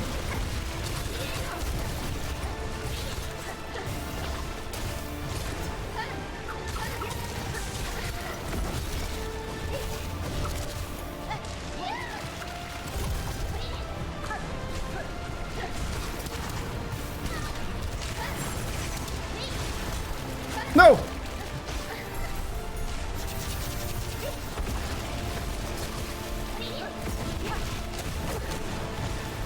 No! God. Fucking damn it. That felt like she was dead in like one hit or some shit. Like I lived for 100 years. Fuck, but I have no idea how much damage I was doing because I don't know how much I honestly can't even tell you if I landed hits during that phase. It's so fucking visually noisy. There's so much stuff I'm dodging. Whenever I swing at her, like I can't tell if I hit her or not. The fucking hitboxes are weird, her dodging is weird, and there's so much shit happening on the screen that I can't tell if the hit registration noise or feedback happened. I don't know. I have no idea how I did in that phase. But God, she got me with contact damage. She fucking teleported in front of me again. God damn it, man.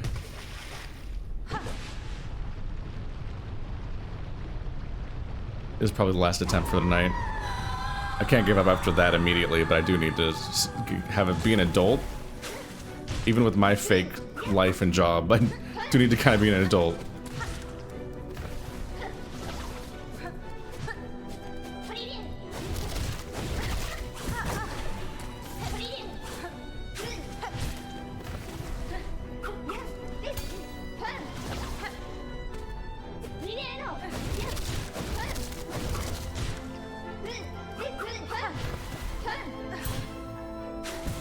Ow. Alright.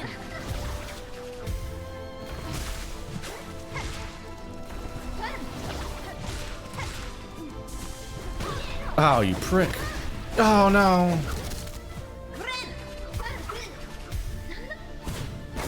Come on! Also, what's the point of the parry if I still take 2 mask damage? Like, the parry doesn't do anything? The parry should give you iframes for a moment, so that whatever current attack is happening doesn't hurt you. Otherwise, what's the point of parrying? I'm talking too much again, and I'm gonna die of that. I'm gonna die of talking-itis. A Let's Player. That's the real Let's Player curse that people don't give you credit for.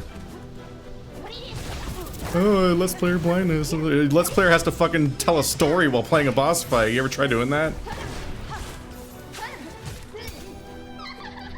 Oh no, the opening!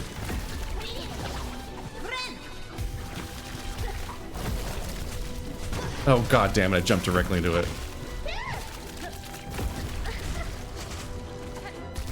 God, they're everywhere.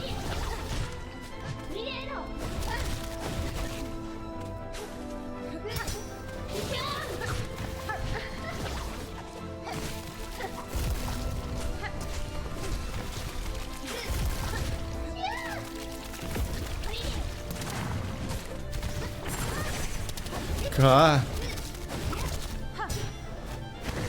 No. And that didn't even get me a hit.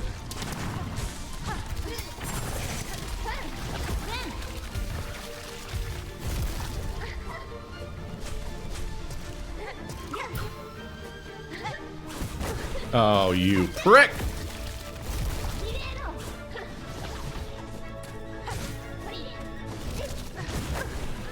That was stupid.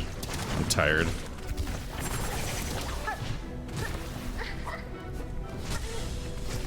Oh! She never behaves that way, but I stunned her, so she fell in front of me. What horrible luck. She does not land like that normally, but the fucking stun put her throat in my path, and you take contact damage even when they're stunned. If there's anything we can agree should not have contact damage, couldn't it be the part where you got a stun? So like that's your opening? That's the vulnerability moment. Like, yay, I stunned them, now to wail on them. And then half the time, if you get too aggressive, you'll wail on them wrong and touch them and take 2 damage. When they're stunned! Why is that like that? I don't know, fucking, I'm coming back tomorrow. Man, this could be my whole week. This could be my whole week. I feel fucking held hostage by hard bosses sometimes, where I'm just like, oh, you thought you're gonna be productive this week? No, you're gonna fight this one boss for 8 hours. God damn it. Oh, I hate how close I've gotten. Alrighty, it's the next day. And, we're now playing this final boss on hard mode, which is that I have to be even more calmer and chill because Andrew's home. He was away previously, but now he is back. So in the next room, he's doing his job, where he works from home like half the time, and he's on the phone the whole time, because he works on the phone. And we are 1 wall apart from each other. So if I scream and punch my table, well. So we're gonna be so cool and relaxed and normal right now.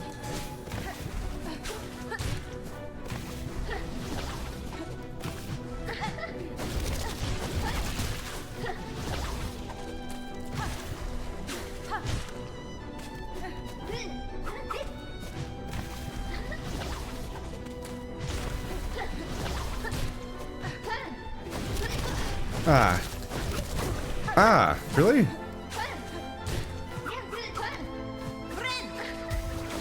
I hit her like 10 times already, which is a solid start.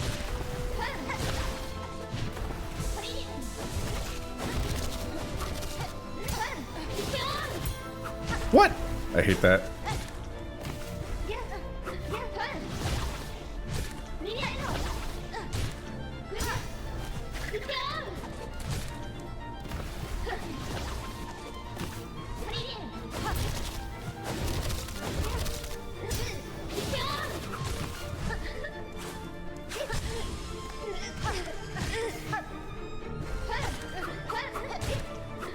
Ah! Twice in a row. That's bad.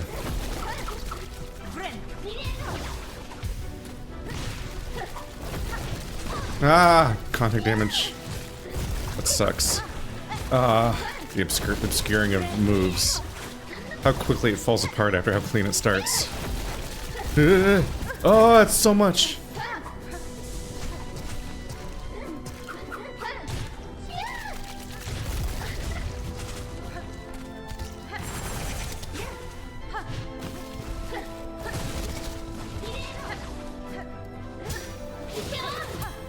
What? Come on.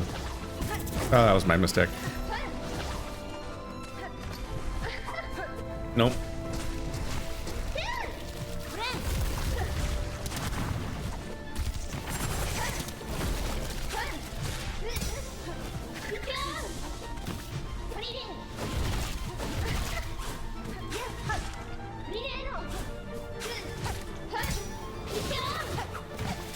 That didn't hit?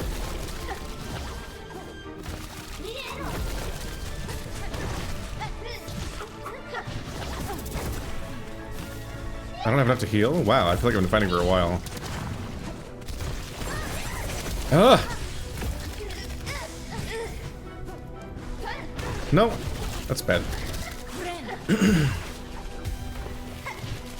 Falling apart.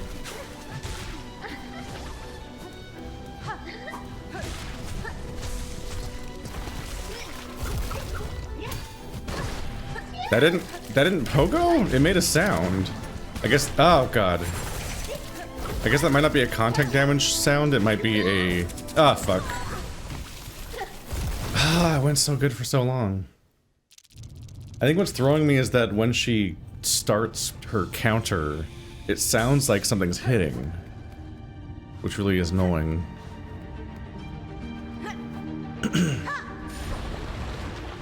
My throat's still sore from yesterday, I think. It's my first time talking today. I'm procrastinating it. It's also like way too late in the day again because I procrastinate all day on wanting to play this game because it's like it's just rough, man.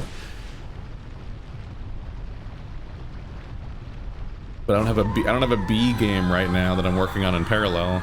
because I don't want to like get distracted too long and come back from Hollow Knight Silksong way later and then not remember where I was or forget how to fight things.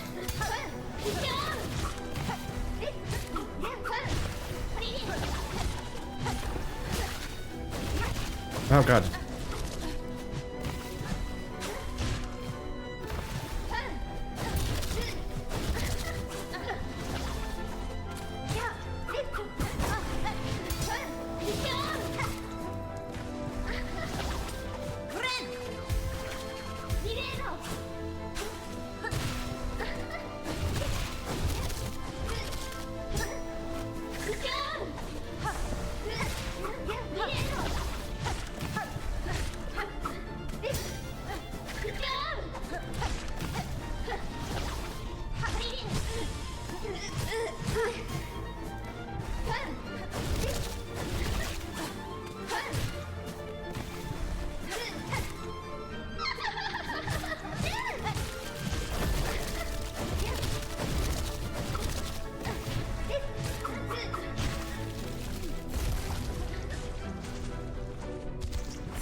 God, I'm fucking nailing it.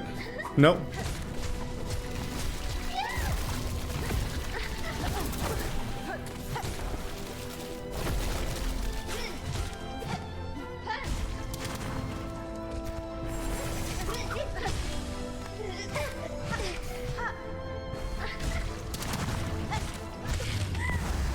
Wow.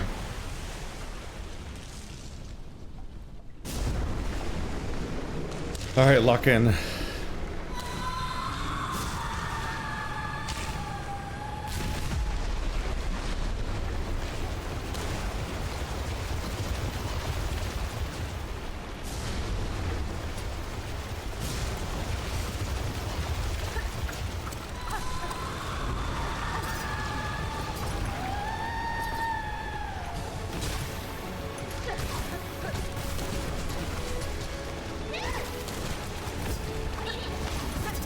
Ah, I didn't see her.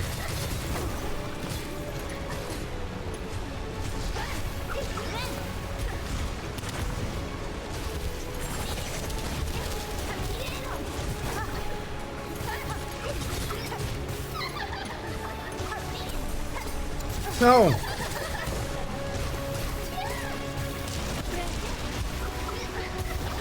It's so overwhelming. Damn.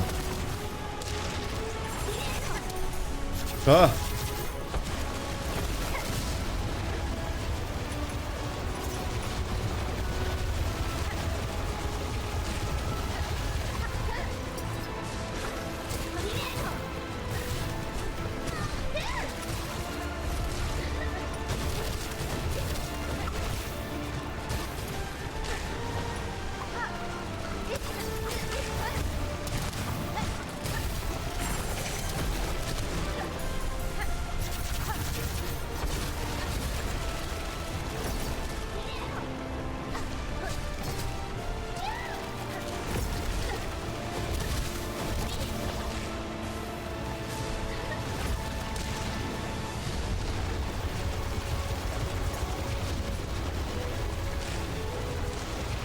I forgot how to heal!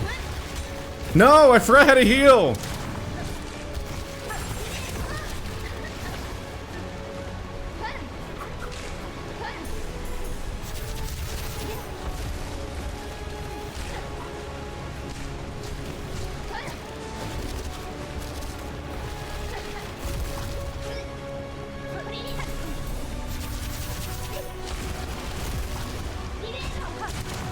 No! Alright. Fuck, I had it. I completely mean that sincerely. In the stress, I forget how to heal. I literally was like, oh fuck, what button is it? And forgot how to heal. God damn it. I literally had an opening to heal and then I was like, oh shit, what button is it? And I just forgot. I genuinely could not remember how to heal. I'm so fucking mad right now that I made it that far. I also made too much noise. That was louder noise than I want it to be in this situation. God fucking damn it, man. It's just so much brain frying nonsense. It's too much. I literally forget what the controls are because the moment I think about them, it's like thinking about your breathing instead of just breathing. I'm like, oh fuck, the muscle memory. I didn't heal based on muscle memory, so now I'm thinking about what button heals and I don't remember what it is. Oh my god. That went so well for so long. I so have this, but I just need to fucking come together. Release me.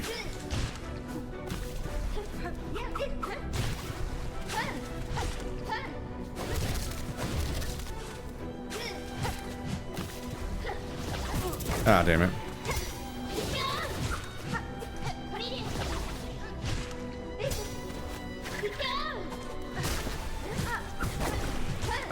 Distracted by the freeze framing of grabbing my own silk.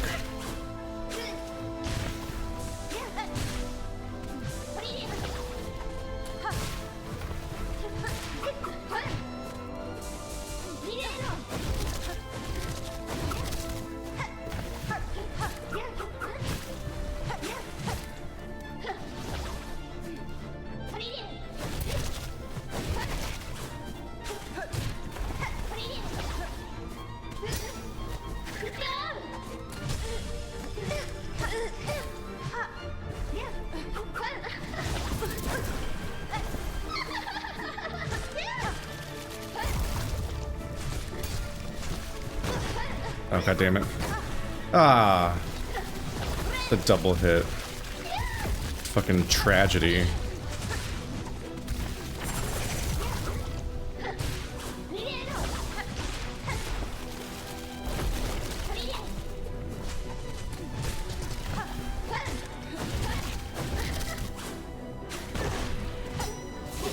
Ah. That sucks.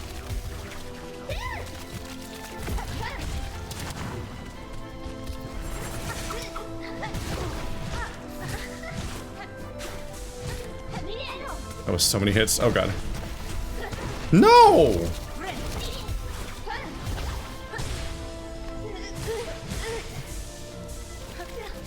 No! I didn't stop in time.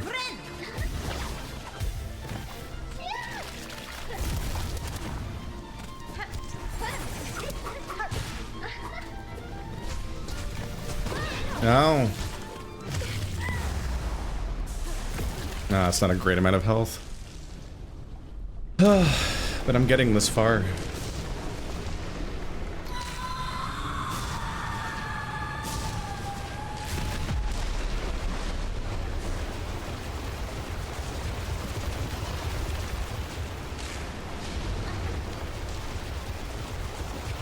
seems like the wave goes down at the end.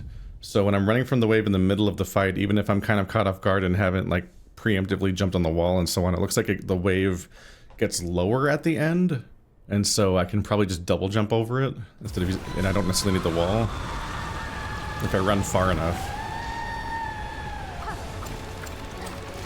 Forgot to preemptively throw my shit around, so let's be careful.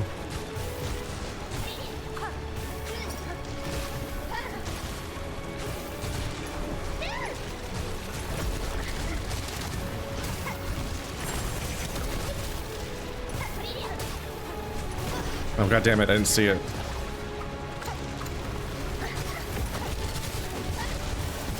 Oh no.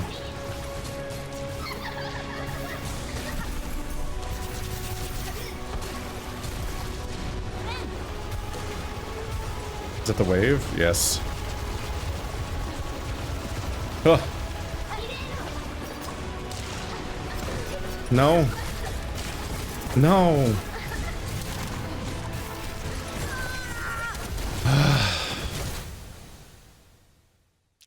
To some extent, even trying to use my tools is kind of a bad part of the process, in that it's just another input I'm trying to do when there's already more stuff happening than ever before, but I think it's worth it, because all the damage that comes from that is probably helping. I don't know. You can't see health bars in this game, so I don't know how strong my tools are or how strong my nail is. All I know is I've upgraded both of them 4 times, but they don't tell you how much damage anything in the entire game does, let alone how much my poison does. Does my poison get stronger when my tools get stronger, or is the poison the same damage the whole game and therefore less relevant the longer you play the game? I don't know, because there's no damage values in this game. Love that. Love making tactical decisions based on nothing.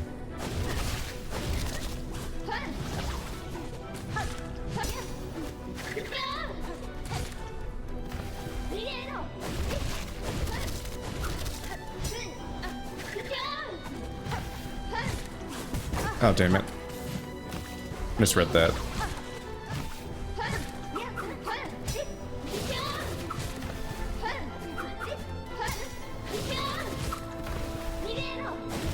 Oh, damn it.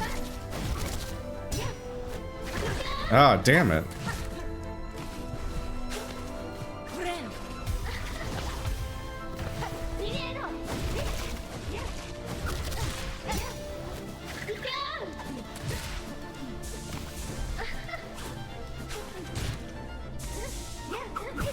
Ah, shit.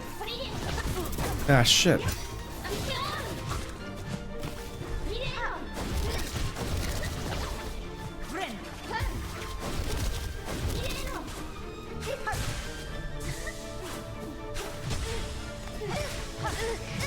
That's a lot of orbs.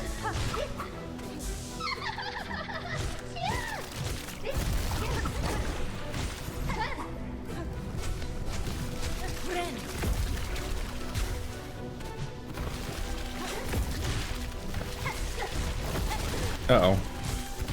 Bad time to be in the air. Oh, shit, I ran into her. That was really stupid.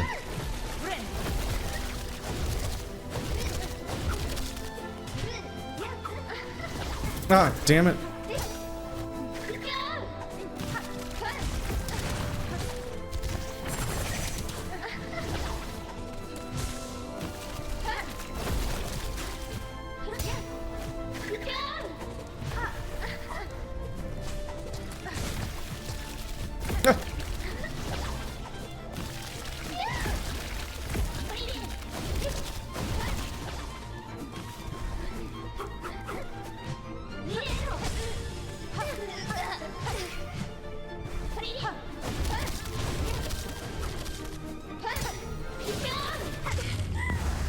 Woo!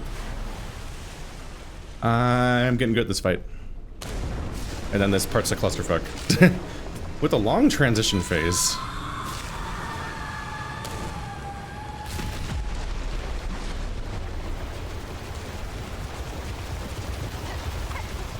Oops, wrong one.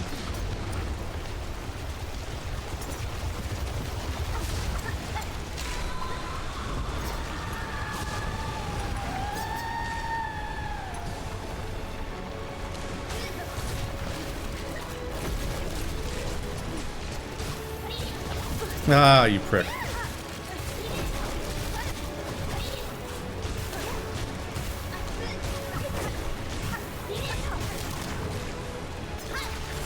No, don't waste it. No, don't die now. Wrong input. Fuck. I would unmap my attack from my bar if I could. I don't want to use it. No, you spawned directly in front of me. No. No. No! Fuck! God damn it, I worked on that. I get so fucking frustrated so fast. Like, you see me working my ass off over here. I worked so hard for so long to get through the first 2 fucking phases, and then it just disintegrates instantly because of how rapidly the damage can come in. There's just so much happening. I'm lucky if I live as long in phase 2 as the fucking wave transition lasts between the phases. Or in phase 3. Let's take another break. I think I heard Andrew close his door. I went and talked with Andrew, and he says that he's got some sort of crazy noise canceling that no one would ever hear me. So yeah. Now I have 0 reason to have self-control, I guess. I don't know how loud I was. I don't know how if he knows how loud I was last night though when he was still gone. He was with his girlfriend for Chinese New Year. Or Lunar New Year. I was supposed to wear green and purple. I was there for the dinner, but I didn't stay for 2 days. Gah! Oh, you prick. Alright, bad start.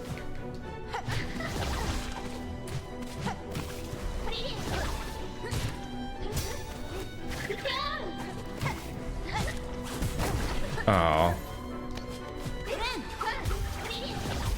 Alright, gotta get back into it.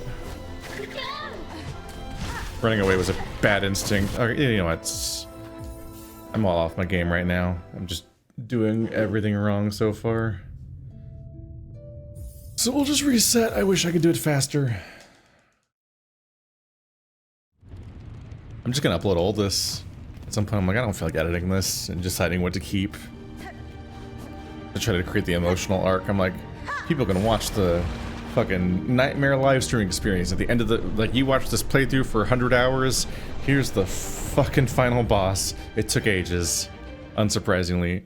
I'd still rather be here, even if I'm making louder noises. Maybe it might be. I'd still rather be here than fighting Grohl, I think his name was.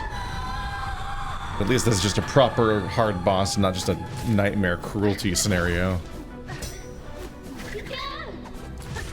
I mean, look how satisfyingly good I'm getting at this part of the fight. Ah, that was a bad way to do that.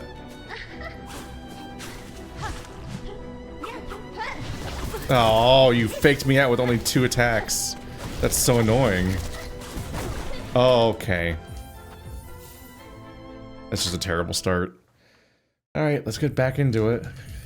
Recapture that headspace from earlier. Please. Please don't drag this out for another day. I got so close. I probably would have won if I remembered how to... Oh, I need to sit down and restore. I probably would have made it if I hadn't forgotten how to heal. Sincerely was just like, oh god, what button is it? Can't figure it out.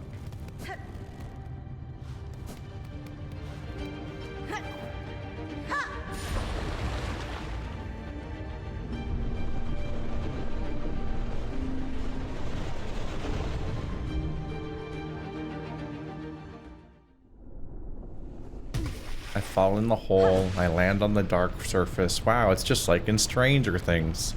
Everyone loves Stranger Things in 2026 now. We all still love that show. Oh god. Wow, how did I not get hit? That was, every second of that was super dicey. Oh.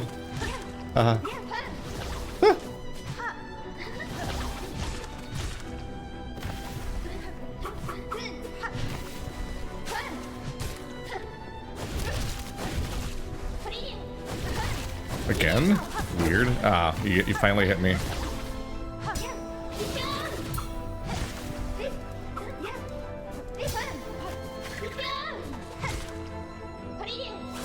Ah, shit. Wrong instinct.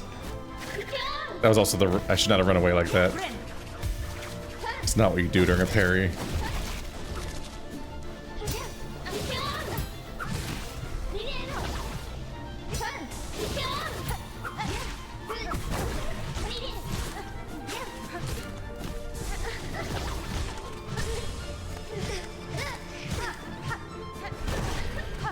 Oh, God.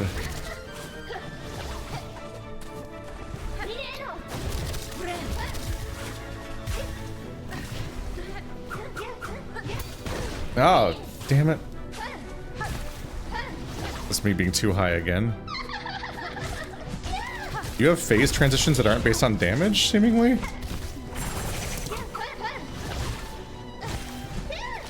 not sure what is up with that. It's confusing.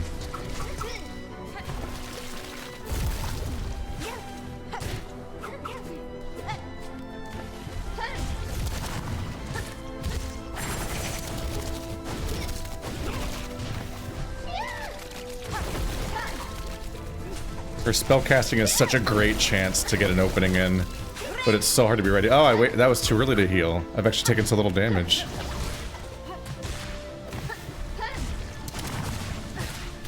Look how much damage you get to do during the spell casting, but you have to be in the right position for it, which is hard.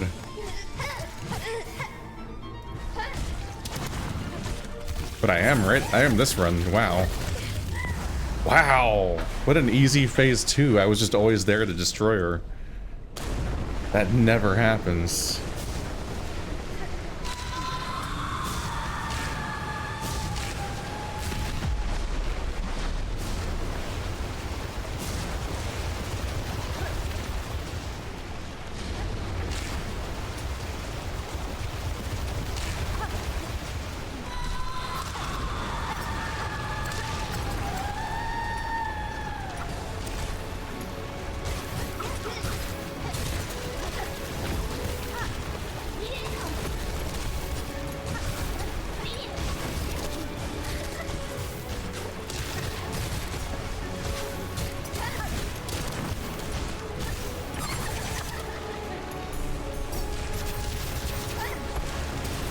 Ah, oh, that's a shockwave.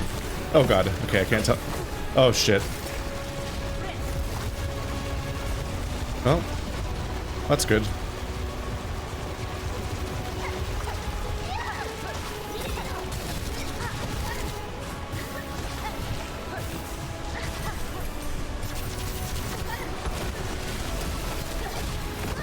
Uh-oh.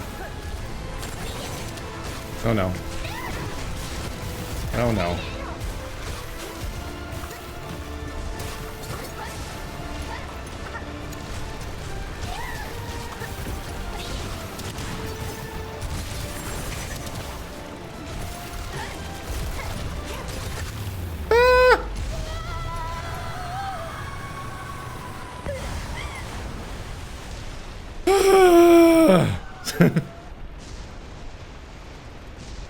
Over?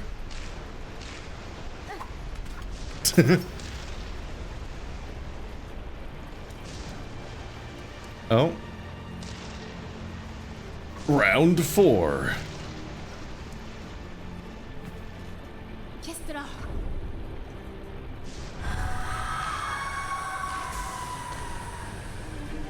I'm being helped.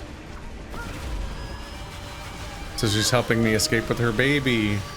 Lace gets to live. Oh my god. Running around at the speed of sound.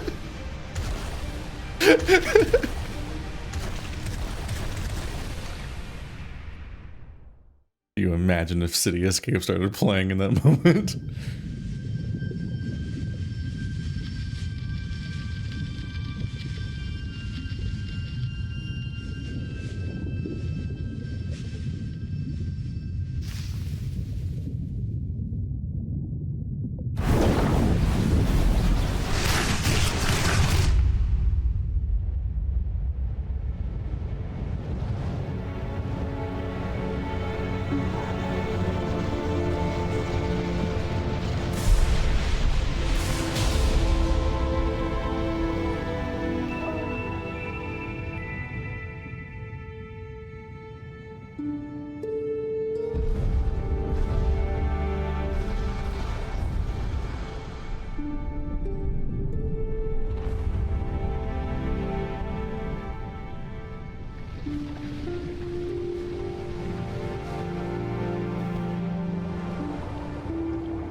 Now kiss.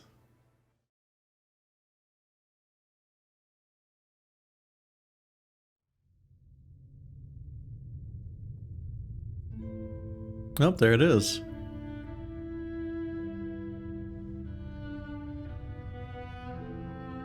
I was half bracing myself for like a freaking... I was like, is the game gonna do a Undertale style epilogue where I say goodbye to every single character or something? But you pretty much just wrap it up and then there it is.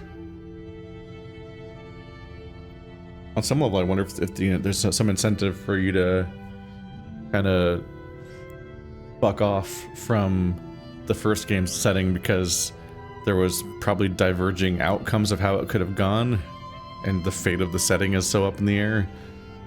You kind of have to be somewhere else. And that seems similarly the case here. Well, they can always just pick one to just being canon, and usually the one where you do the most and beat everything is the one you'd probably think of as being the canon one.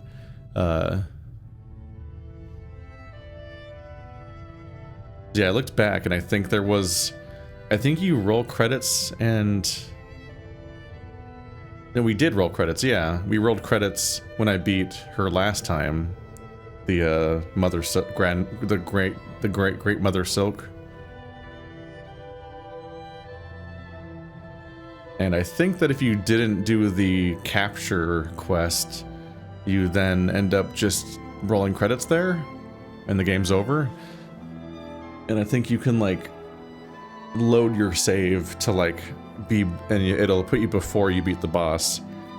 So you maintain access to the ending, but you don't like get access to Act 3, I guess, unless you do this whole quest that I did where you capture her.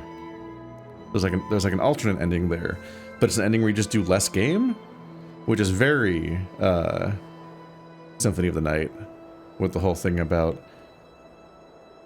with Alucard just killing Richter instead of saving him, and then the game just ends. Whereas if you break the curse, there's like a whole extra bit of game to play. Through the darkness and dangers you persevered. Thank you for exploring the world of Hollow Knight Silksong. Let us meet again on the road ahead. I was at 98% before, so how did it go up again for beating the boss? Am I 99? 98. So the boss doesn't count. Seemingly the boss doesn't count as a percentage-based thing. I wonder what that is counting. Presumably everything, but also I wonder if there's different weights given to different things, and I wonder if the percentage even accounts for story progression. I think finishing the Druid quest made it go up, didn't it? Anyway, that took 70 hours. That's insane for a Metroidvania. Like, for a little context of history and so on, like, there's been a lot of Metroidvanias over the years, obviously. The Metroids, in particular, are not super long games. I think the 3D Metroids, the Metroid Prime games, are longer. But the 2D ones, from what I can remember, are like, especially the older ones, are relatively brief playthroughs. Castlevania games that took after Metroid could be a bit longer because they were a little more like, based around the idea of having like RPG mechanics and progression and farming at times, especially with the soul mechanic. Oh my god, actual grinding.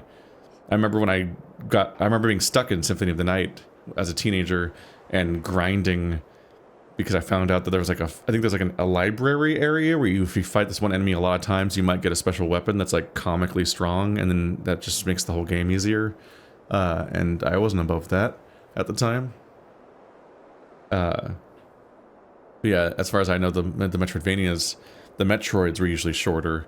But especially throughout the 2000s and stuff like that on Xbox Live Arcade, there was this whole surge of like $10 to $15 indie games that were getting really popular. And those games were often like 6 hours long. Like they were so short. Then a fair number of them were Metroidvanias. So you would get the whole progression curve of getting a bunch of different tools that allow you to explore the map in different ways and so on, with like Shadow Complex and Insanely Twisted Shadow Planet and stuff like that. But you could beat the whole game like half an hour, not half an hour, in an afternoon, from what I can remember, which was like crazy. You had this whole curve, and you'd get faster each time too. You can beat these games fast. There's an achievement for beating this game in like less than 5 hours, I think, which is pretty fast. Obviously you can skip a lot, and if you just are good enough to not get hit, then look at you go. I feel like I spent hours just on this boss, but if you're that good, you can do it. But when I say you can beat this game in 5 hours, that's very different from me saying that you could beat those games in an afternoon, because that was a normal way of experiencing those games, is you could just binge them in a single sitting and just beat them. And that was just kind of like the satisfying little curve, that kind of game. That was a particular era.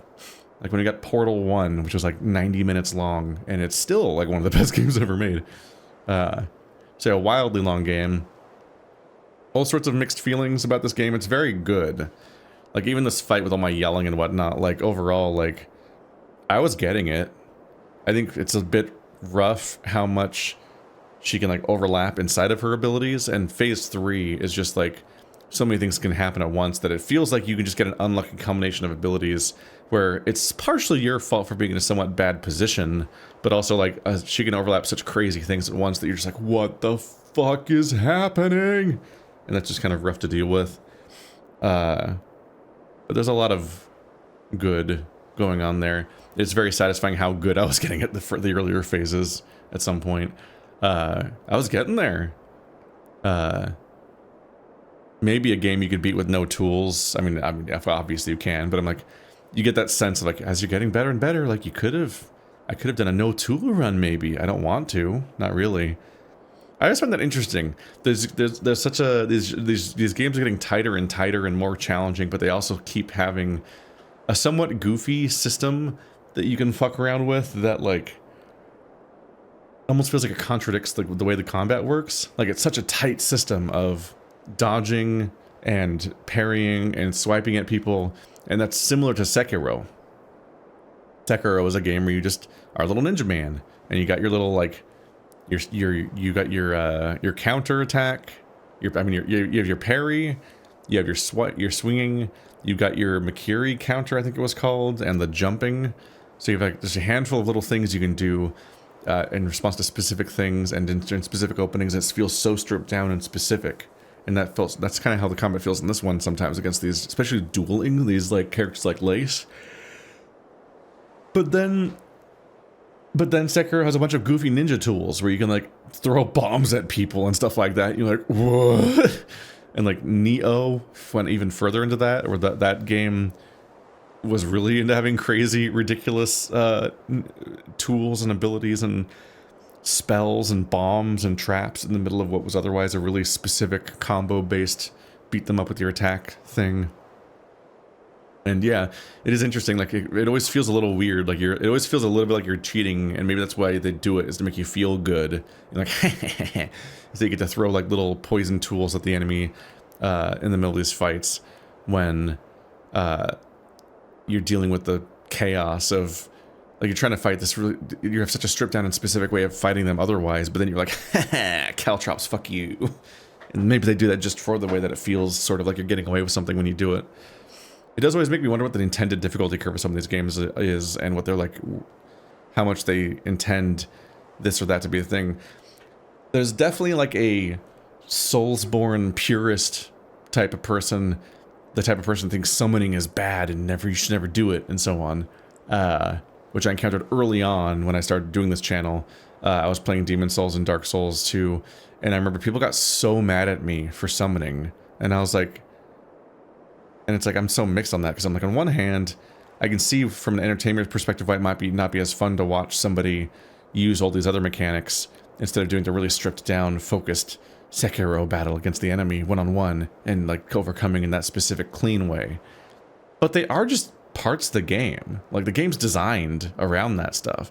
There are like 1 million online mechanics that are so weird in Dark Souls. They put so much work into it, and there's also a bunch of janky shit that barely works. And if you watch my friend Illusory Wall's channel, there's so many strange permutations of those online mechanics because they're so bizarrely involved, and they keep iterating on them in different ways in every sequel. From the world tendency of Demon Souls to all these other strange elements. It's clearly an intentional part of the game that they want you to engage with. And yet there is a part of you that's like, is this the right experience? Is this what the boss fights are meant to be experienced like? Because it does always feel weird to have like 3 people fight a boss and stuff like that, with the weirdness of how the AI and those other elements work. That's been the fun. That has actually been the fun part about Night Rain, is how it just feels like it's designed for that multiplayer. It obviously is. It's the whole point. But it means that like the ambiguity of like, should I be doing this with the multiplayer or not, is gone. And now you and your buds are just like, oh fuck. And it's like a correct like acknowledgement of like co-op was always fun in those games, but it always felt like it wasn't always quite the intended experience and so on. I have some similar feelings sometimes when I throw like caltrops and stuff at a boss, but I'm also like, well, I did pick a specific tool based on their movement and stuff like that, and be like, okay, well, this one, if they slide across the floor a lot, then caltrops would make sense.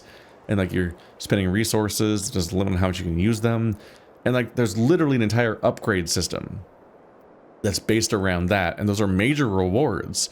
So it's like the equivalent of like saying, like, it ruins the purity of Twilight Princess's combat that you brought bottles with fairies in them to the boss fight. And I'm like, I worked for those bottles. What do you mean?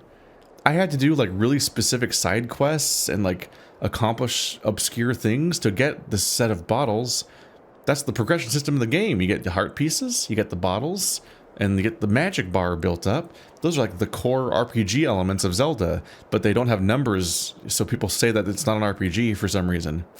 That's my other soapbox thing though. Like, I kind of don't think JRPGs are RPGs. I kind of think that only games where you make narrative-ish decisions, which can be mechanical decisions, like ones where you like being able to kill NPCs. They don't have to be in dialogue specifically, but being able to shape the storyline and so on is what I think of as being an RPG.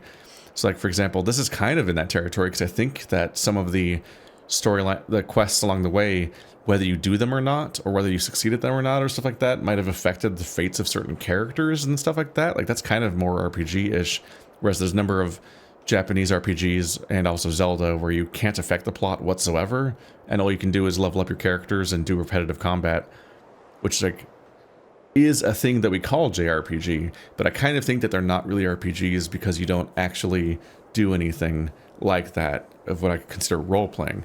But if we're going to talk about progression systems, then if all those other games count as RPGs, then why isn't Zelda an RPG? I think it just is. Like, if you count JRPGs, like if you're going from the perspective of like having all these, having quests and progression and whatnot, like Zelda's a game where you level up. It's just you don't have a level up meter with experience. But like them obscuring it and making it seem different, because like in Zelda you level up by getting a higher level tunic, or more heart pieces, or a larger magic bar, or more bottles, and those are huge upgrades. They're actually more substantial feeling than most level ups in other RPGs are, but people don't count it.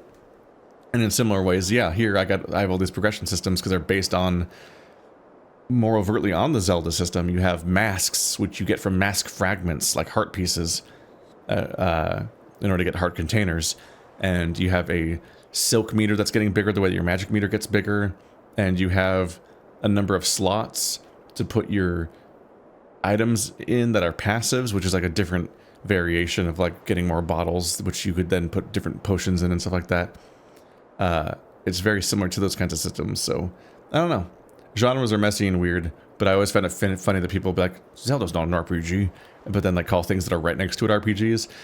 This is from a spin-off of a previous argument though, where I was like, people would say that Yakuza became an RPG in Like a Dragon, and it wasn't before. And I'm like, have you seen the progression systems of Yakuza 0? What do you mean that's not an RPG, but Yakuza Like a Dragon is? Like a Dragon has less involved progression than Yakuza 0. It's actually a shallower, less in-depth game. It just happens to have turn-based combat, which is not even a defining element of RPGs, even Japanese RPGs anymore nowadays, it seems. I'm like, I don't understand. What do you mean it became an RPG? The whole franchise was like that the whole time. They've always been RPGs.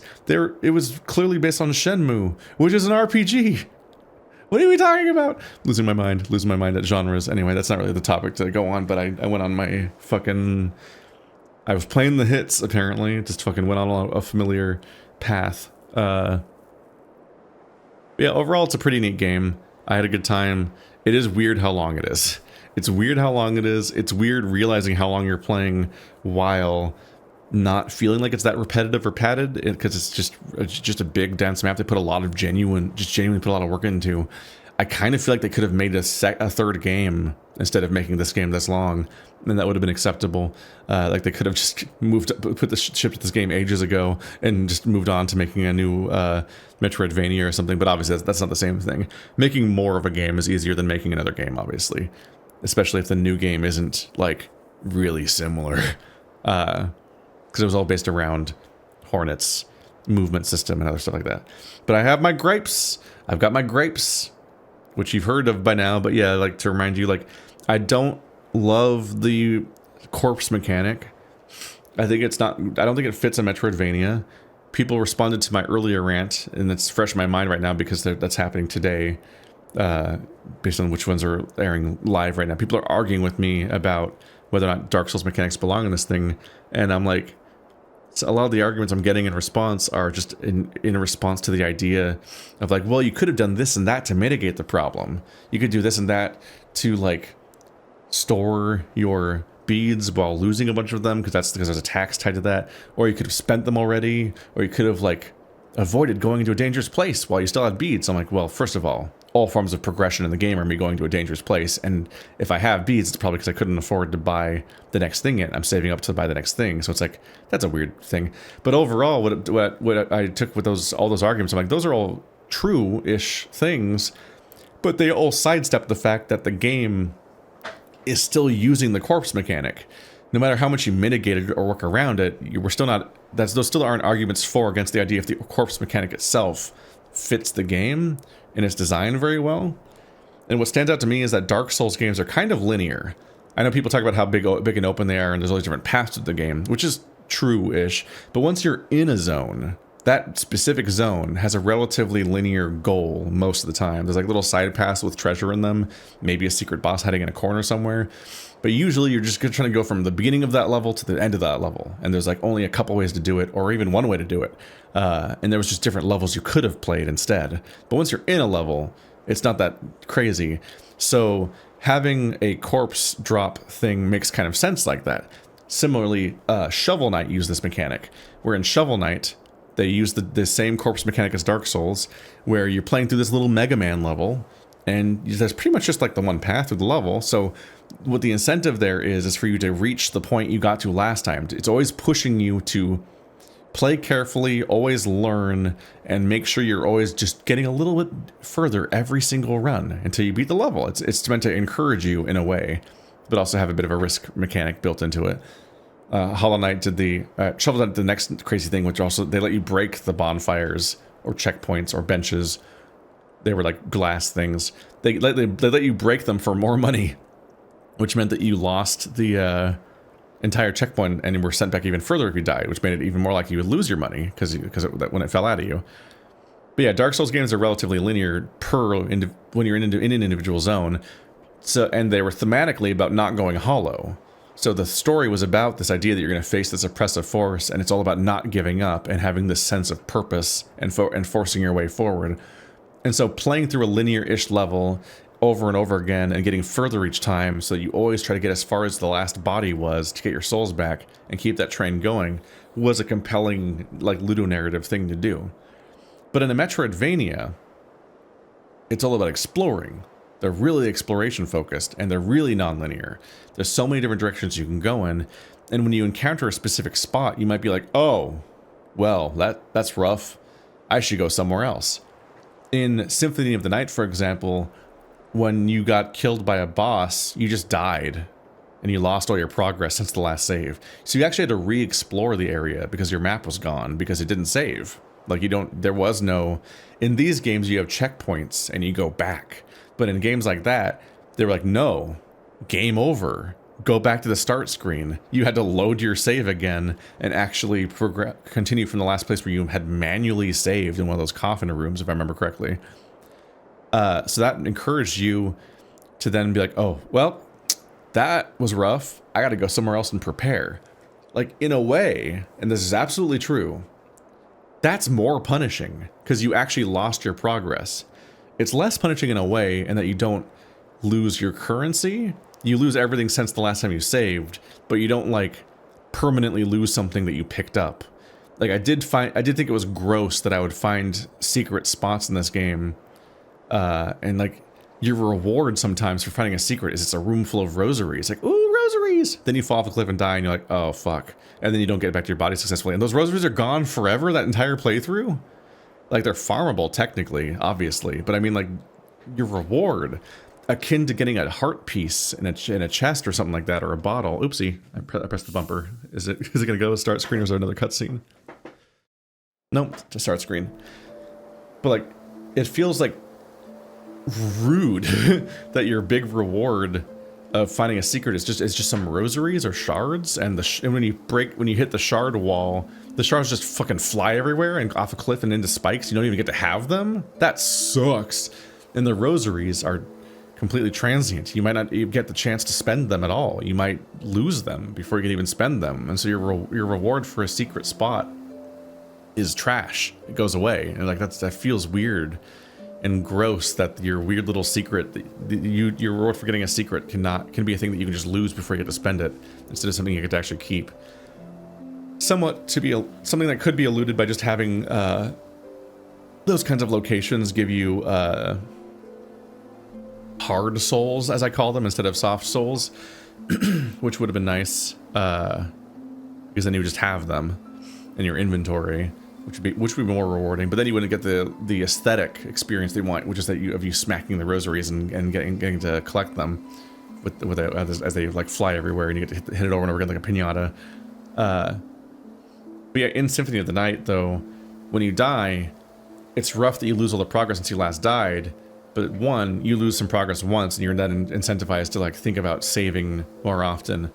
But also, now that you've been kicked out, you no longer have a reason to go fight that boss again. Like, in the long term, your goal is to fight that boss, but your immediate goal is not to fight the boss again unless you think you could have beaten him and you just fucked up. Like, if you think you could play better, go back to that boss. But that's self-directed, because there is not a corpse in the boss chamber that you have to go collect. Instead, you can go explore, find more power-ups, more abilities, more weapons, get stronger from fighting more. You just can go explore other directions, have a more complete idea of what the map surrounding that area looks like, and maybe even go and get stronger, then intentionally go back and save again. And then now you fight that boss in a stronger state for all future runs. And you can't lose that progress because you know where the boss was, and you've chosen not to go there until you get stronger, and so on. But in the Dark Souls Hollow Knight system, you have a body in the chamber, and you are always, I will not take any arguments to counter this, you are always incentivized by that system to want to go in there. Yes, there's some ways to mitigate some of the penalties. Yes, you can try to store your rosaries. Yes, there's a relatively rare resource you can use in order to get your body back and stuff like that. Those things do exist. But it's dishonest to pretend that the corpse mechanic doesn't incentivize you to go back to where your body is. That's the whole reason it exists on just a basic, fundamental level with player psychology, and also just the fact that that's just a basic mechanical incentive. That's the whole reason they made it. And you cannot argue with me on that. That is literally the whole point of that mechanic. Is like, that's where you died. Try to go back and get it. You gotta go back and get it. Obviously. This goes all the way back to Diablo 2, where if you died in multiplayer, at least in multiplayer sessions, I think in single player you just died and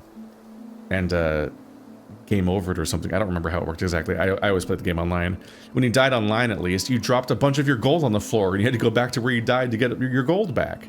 If you dueled people in PvP for funsies, you would have to have an honor system to not pick up each other's gold, or maybe you did just pick up each other's gold as the spoils of victory. Like, that was because it was in multiplayer. Like, this is an age-old system. You die out in the field, and now you got to go back to where you died to get the stuff back that you lost. Like, the most relevant version of it is Dark Souls, because that's definitely the one that everyone's copying when they use it nowadays because of its popularity. And that was the whole point. It was built around the idea of not going hollow, and you had to go back and keep persevering and making it further into the level. It's on a basic level, on a basic incentive, meant to be interpreted that way. That's how the player's meant to react to it. So much of game design is about player psychology and motivating them to do certain things. And so that's the basis into which I argue against that particular mechanic, is I'm like, I don't know if that's an ideal headspace to put the player in as far as like what to do next when they die. I don't think it's good to be like, well, you better get back there, because it actively discourages exploring. One, you want to get back there because your rosary is there. Two, your silk meter breaks, which is not apparent at the beginning of the game, because all it does is reset it back to how it started when you first started the game, 1 heal's worth. But the more silk upgrades you get, the more apparent it is how much you're set back by having your silk meter break, because it goes back to being default length. And you don't get it back until you get the body. And you can't mitigate that. No matter how much your rosaries aren't in the equation and you don't care about them anymore, your silk meter's gone and you want it back. And that sucks. And that, if you write that off, yeah, you can work around that. But if you do care about the rosaries, you're now afraid to explore. Because it's not just that you have the incentive to get back to there because your stuff's on the body. It's that you're incentivized against exploring any other direction, because those are places you haven't been yet. So you don't know what kind of mean traps they're going to have, what kind of enemies they're going to put there, whether or not you're going to walk in a room and it's going to close the door behind you and put you in an enemy gauntlet that you can't escape without beating all of, and you almost never survive those in your first try. So there's so many reasons that you don't want to explore in a different direction until you get your body back. So it's like, that's agony. Because as we saw in some of these zones, sometimes the bench was like a few rooms away, and I could have gotten it there, and it would have made my life so much easier.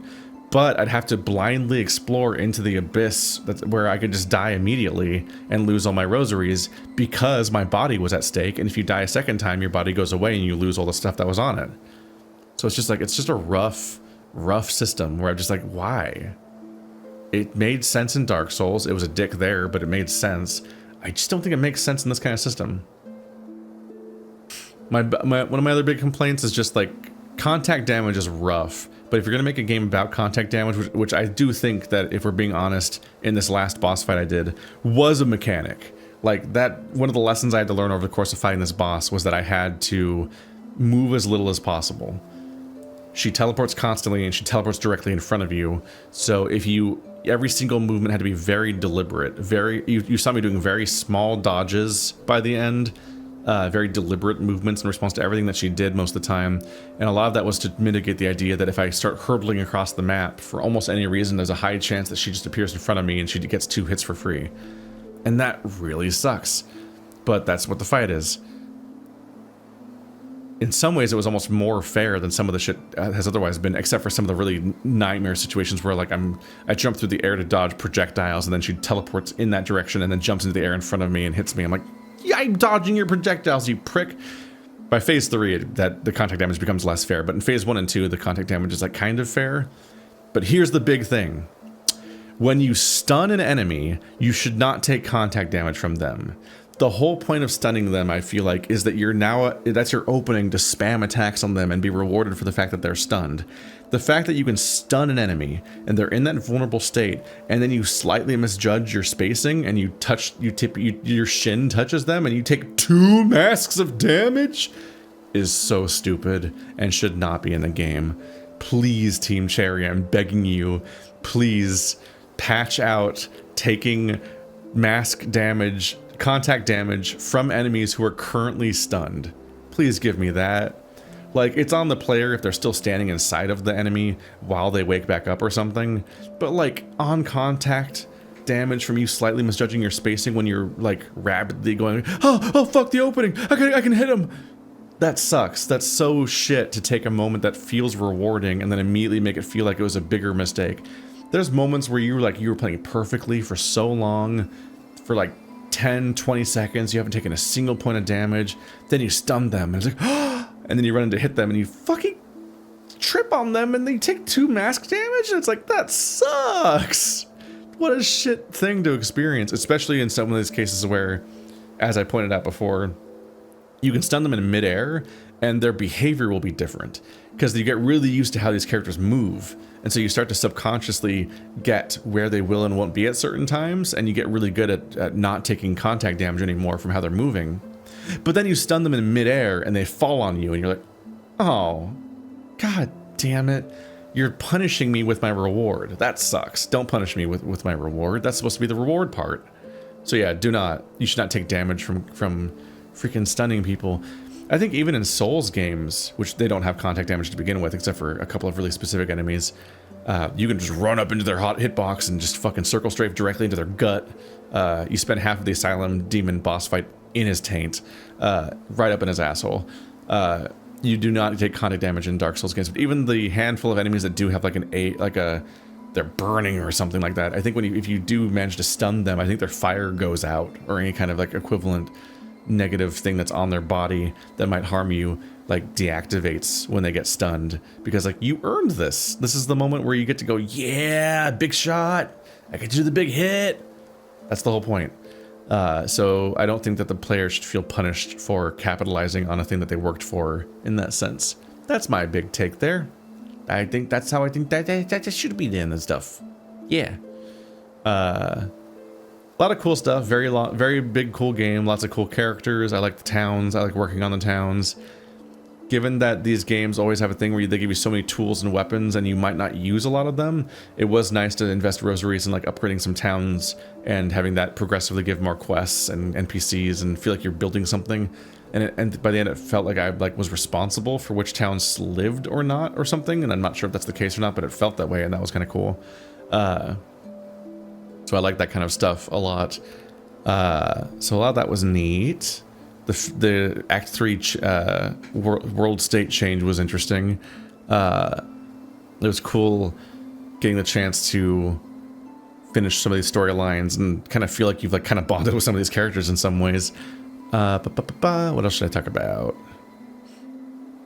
It is very difficult for me to use different move sets after I've adapted to one, because one of my things about how hard a lot of these games are in this sort of style, the Hollow Knight and Dark Souls like umbrella of vaguely influential and co-influential games, is that they get so hard that when you give me a bunch of different tools, like especially move sets, I'm not especially inclined to experiment, because I feel like it's really hard to accept being shit again when you were good before. I just find that whenever I try to use a different move set, that I almost always just play way worse until I switch back to the original one, even if I stick with it for a while. And sometimes I'll be like, man, why was I torturing myself? Because the moment I switch back to the old system, the old weapon, which I might have not used for hours, I'm like, oh fuck, it's so much easier and better. Shit, why was I trying to make this other one work? It's just rough. So it does lead to a lot of tools feeling not very helpful. And by tools, I mean like the weapons and so on. But I think that isn't, well, I think as the player, I feel a pressure from my own audience as a YouTuber to like want to experiment and use different movesets, and they like might be annoyed that I stick with one thing the whole playthrough, the one that like I really fall into. I think that might be the wrong headspace. I think it might be that some of the stuff is less about experimenting and changing tools constantly to fit different situations, and sometimes it might just be allowing play styles to exist and having each person kind of settle in with things that they find interesting and compelling. Like, there are people who just won't like the slow weapon that I committed to, and won't want to play with that weapon, and then they'll never look at it again. Whereas I like immediately got attached to it and played with it the entire game, even if at the early hours of me using it I hated the upswing. Although the jump upswing makes up for that a lot, and so I think I just got used to doing a tiny jump with my upswing to do a better swing, because the standing upswing was so shit. But everything else about the weapon, I'm like, this is comfy. This works for me, and it's amusingly the one that has the most in common with the Hollow Knight moveset, because I looked back at Hollow Knight and I'm like, oh yeah, he did have a pogo that was just him swinging an arc beneath him, and that is just easier to hit, and it made pogoing really reliable and easy for me to rely on in a lot of situations. And it is wild thinking about the idea of playing this whole game with a diagonal dive kick style attack. Like, people obviously do that. That's most of the weapons by my estimation, and including the default one, which you keep upgrading with that, which keeps getting upgraded via the like weave nest thing, I think, that progression. So it probably has cool progression to it, and it's probably pretty strong. People probably use movesets where you get to attack really rapidly, and that might have really high DPS, but for me, I kind of like count the number of openings the number of attacks I usually expect to do 1 attack per opening unless the enemy really is fucking up and letting me wail on them for a bit, which happens very rarely. So for me, a big heavy weapon where I get my 1 big hit feels completely reasonable, because I don't expect to be able to do multi-hits. And if I put myself in a situation where I can spam attacks a little bit, I feel like I almost always get caught and punished for trying to do more hits with faster weapons. And so that in these genres, that moveset really punishes me. And that's just like where I've ended up.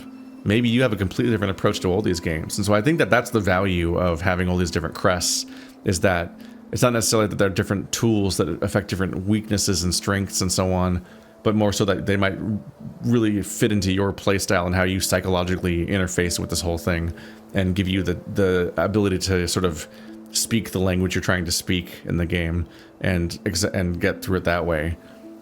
So that part's neat, actually, and I find that it's interesting to think that every playthrough is different because of your choice of crest and tools and stuff like that. There was a bit where it was definitely useful to switch a little bit during the little festival at the end, but that's pretty different because that's literally a mini game where you're reducing your entire character to kind of 1 move for each mini game. So obviously there's just move sets that are going to make more sense.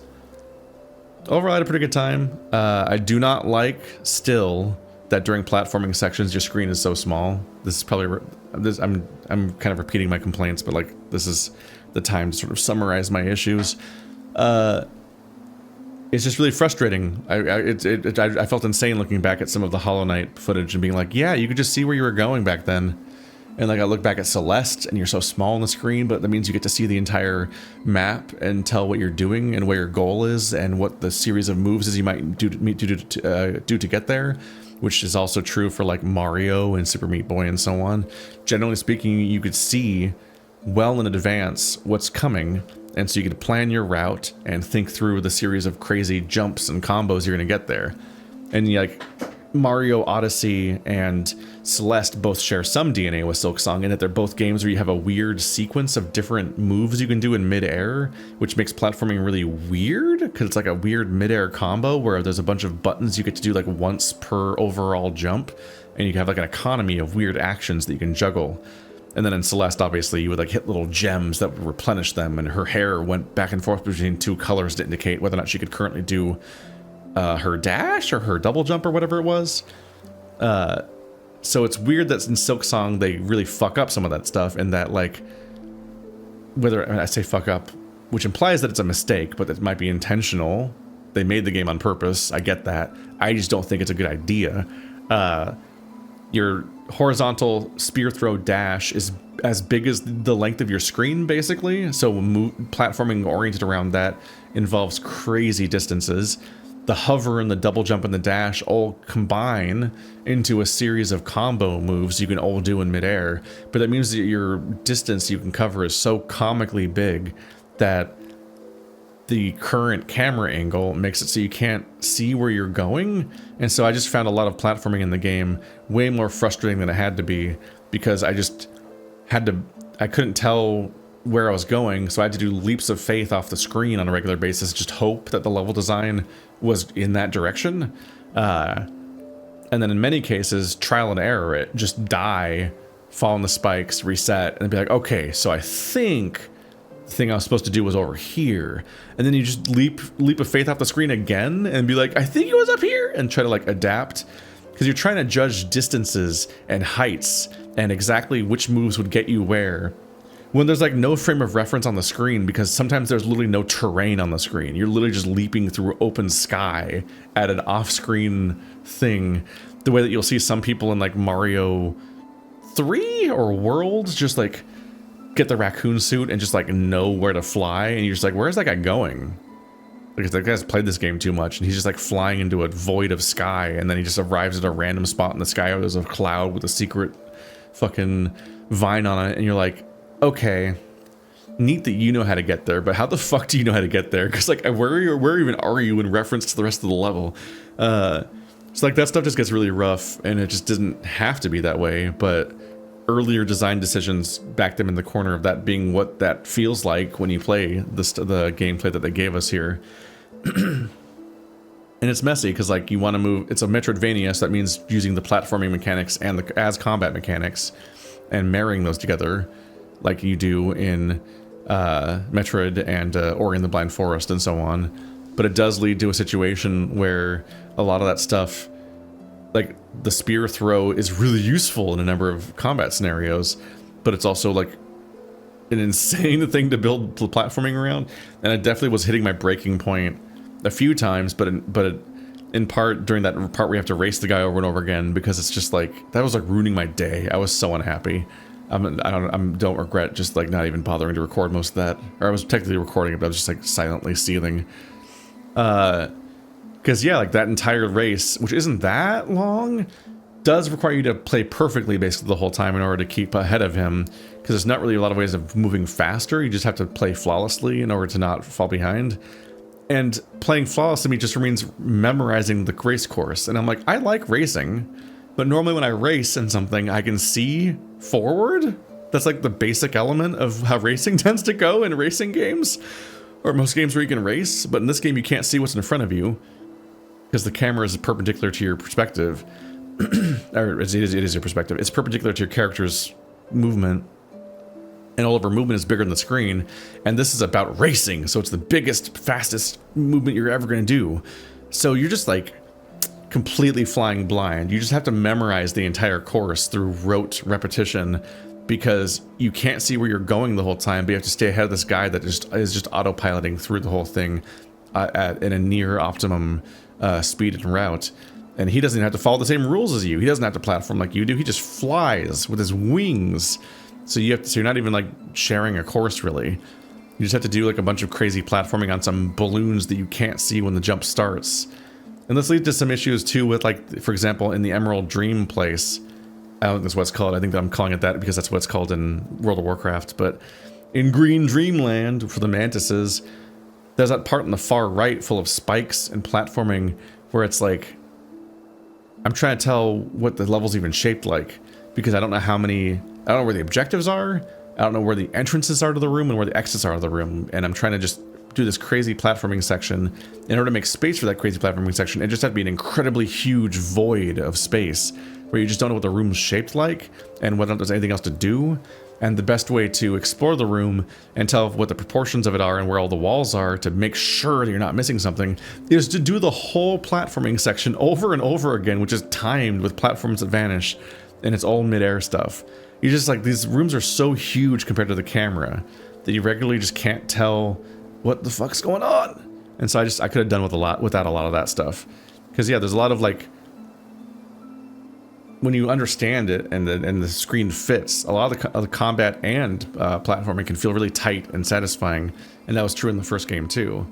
And so there's just like unique problems that came from the choices that they made in some of these cases with about trying to fulfill the fantasy of how Hornet moves so much. My voice is going. Other than that, like, yeah, exploring was satisfying. Finding a million secrets was neat. I apparently found a lot of the everything because I got to 98% of the game. Feel good about that. I don't feel like finding some crazy guide and scraping to find the exact particle of whatever that I missed or whatever. It's fine. Did fine. And yeah, it's interesting that the shard economy kind of goes away the moment that you stop having things to buy, because it actually isn't very expensive to buy 80 shards for 50 rosaries later in the game, especially later in the game with how individual, like those violin guys at the top of the map drop like 30 each, I think. So just killing the two of them in that hallway is 80 shards again. Not the worst, but it's still, that's a situation where like the alleviating of a system is it just going away. And so that kind of sucks. I think the shard system kind of sucks. I'm really a big fan of Estus Flask type stuff where every time you rest at a bonfire, just your character just kind of resets and you get to just try again. And they just kind of can build your constraints around how much they want you to be able to do in a given life without having to rest again. Give me X amount of silk, X amount of tools to use, and that's just how my character's built. At some point I just had to conserve tools so much that I just wasn't using them ever during exploration and most boss fights at all, because it was just so restrictive and it just feels bad. Like, I basically started to save tools to only use them against annoying flying enemies that shoot projectiles at me, because I had to shoot back at them half the time because they'd be like flying over a void where I couldn't reasonably jump at them without fucking up. like the mosquitoes and the putrefied ducks. I'd be like, just throw something at them, and then hope that I get more shards from everything else to make up for that little, that indulgence. Oh, I'm so wasteful. And then I would just like, okay, I fought this boss 20 times.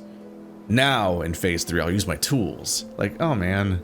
Like it felt so good that during the dreams, I could just use the tools every run, and I wasn't being punished for it because they were being replenished by the fact that the dream doesn't let your resources dwindle between attempts. And I'm like, man, the game should have just been this way the whole time.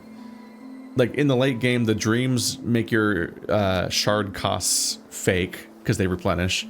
And then when you run out of things to buy with rosaries, you just buy enough shard bundles that it's not a concern anymore. And the game just felt better that way, honestly. So maybe they should just get rid of shards. Not to mention that, yeah, like breaking shard caves and having all the shards fly off cliffs and disappear instead of giving them to your character. That fucking sucks. Why are there locations throughout the game that look like rewards and they're just not? You don't get shit from them. Like if you got every shard in the entire cave, you'd get less than what one enemy is worth. Because for some reason they drop less than enemies even give you in the same zone, even though they're a unique reward location that will never give you rewards again. But then all of them fly off a cliff and you don't get them anyway. What the fuck? Is Team Cherry okay? That's so mean. I don't understand. I don't know why they would do that. Baffling. It's obviously on purpose because this game took fucking a decade to make. So all the decisions are intentional, but I can disagree with that intent, whatever it was. Because why? Is this game supposed to just feel like it hates me in those situations? I'm talking about the negatives for so much longer than the positives, but the positives really are just like, yeah, it's really good combat and Metroidvania-ness. I enjoyed running around the map and unlocking everything, trying to avoid my objective as long as possible. It was wild having the game call my bluff in two opposite and opposing ways. I said the same thing twice just now, which is that in Act 1, I tried to avoid my objective and explore as much in other directions as possible, and then I found the back door into Act 2, which is clearly a call-out on people like me that carefully avoid the objective as long as possible, which they know that many of us will do, because that's the ideal way of playing not only Metroidvanias, but like most games, is you try to like explore the current available area. Not only because it'll make you the strongest before you encounter the future challenges, but also because you enjoy and are satisfied by exploring and finding all the stuff in the game, which is what Metroidvanias are like. That's why they have percentages on them. But also because the more map you gain access to from progressing the story, the harder it is to remember where you can and can't go. So you want to run around everywhere and explore what you have right now while it's the only thing in your mind, because it's a smaller world to explore. Then when you get a new zone, you'll explore the new zone, but also you get a new power, which incentivizes you to go back to the old zone and unlock all those spots that you remember that you found earlier but couldn't do yet. And that's like the loop. Every time you get an upgrade, you go back and explore and redo all the places that you have access to now. So them using that to trick us as a player awareness moment is very funny. It's up there with like the beginning of Dispatch, where there's that moment where the game is very aware of its own dialogue system and how there's a timer tied to the dialogue, and that you're going to process the words being said during the dialogue in real time in a specific timing that coincides with the bar, and it leads to a joke as far as the left and right arm joke, if you know what I mean. I'm not going to try to spoil it, but it's like that was such a fucking clever moment. It's so fucking funny. There's a lot of stuff like that throughout these games, and that's just a lot of fun. So I love moments where the game developer clearly knows what I'm up to and knows what I'm thinking about, and they play a trick on me in some way. And sometimes that is the bench, the couple of benches that exploded over traps or something like that, or even moments of mercy that they know that I'll respond to. Think about like moments like in Half-Life Alyx. Half-Life Alyx is entirely moments like that. It's like you're constantly reminded that Valve knows not only what you're doing right now, because they orchestrated obviously, but they know what you're thinking about, because they have such a tight idea of level design and player incentives that as you're playing through the game, they know exactly where you're going to be and what you're going to be looking at and what you're going to be thinking at that time, and they'll play jokes on you as a result. Like the idea of having a door that can only be opened with one thing, and then you look over there and there's just that one thing you need is just sitting 50 feet away with a spotlight over it. And all that's between you there and there is darkness. And you see like horrible spider monsters crawling around in the darkness every now and then. And you're like, oh, fuck. Just goofy ass moments like that. But the game also called my bluff in the opposite direction, which is that it was then like, okay, now go do the cogwheel dancers. And then I did the majority of my playthrough while not doing the cogwheel dancers, because I then completed basically the entire map, aside from a couple of places that I didn't quite have it yet. And it just let me keep going. It was like, oh, you thought we'd stop you. You're waiting for the moment where you can't proceed because there's an ability that you won't have access to until later in the linear story, right? And you keep waiting for that moment.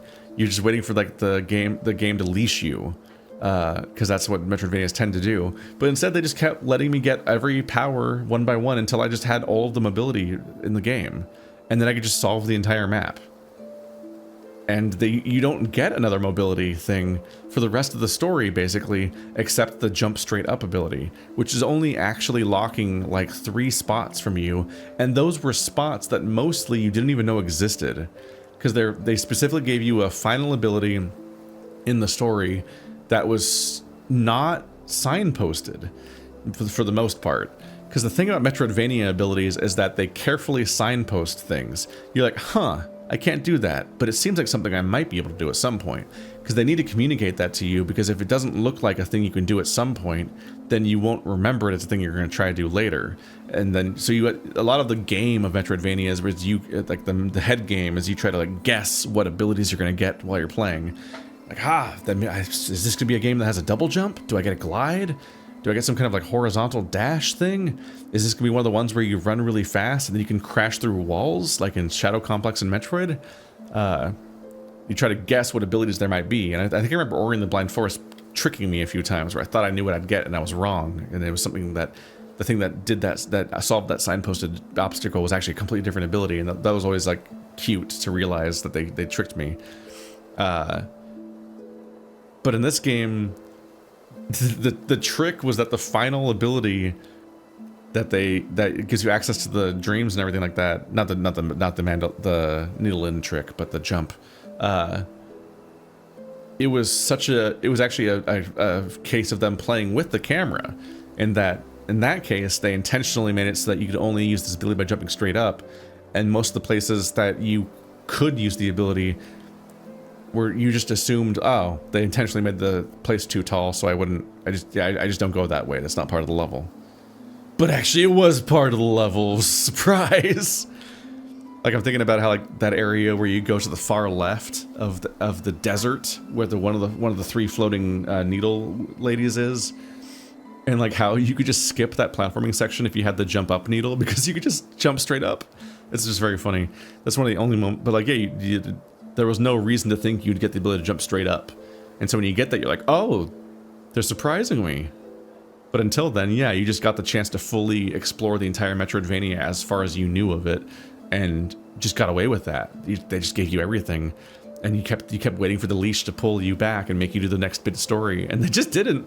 And they clearly did that on purpose too. So they called your bluff in 2 opposite directions over the course of the game, and I found that very amusing. There's a positive note to end it on, of an overall pretty good game that I have gripes with.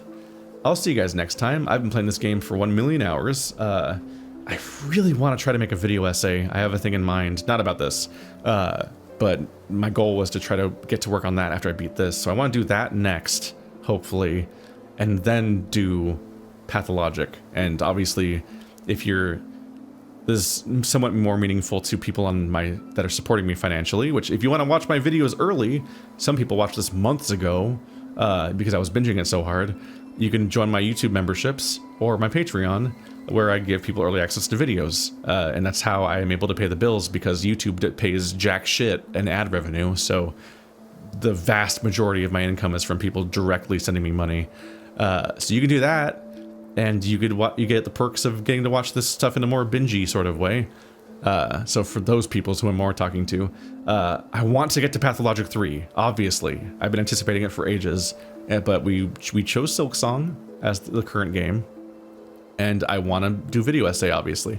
So my goal is to focus on video essay next and air more of my backlog, I think.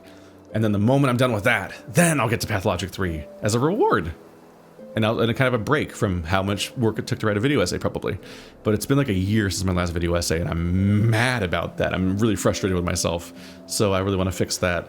And I have some tools that I learned while making my last visual novel.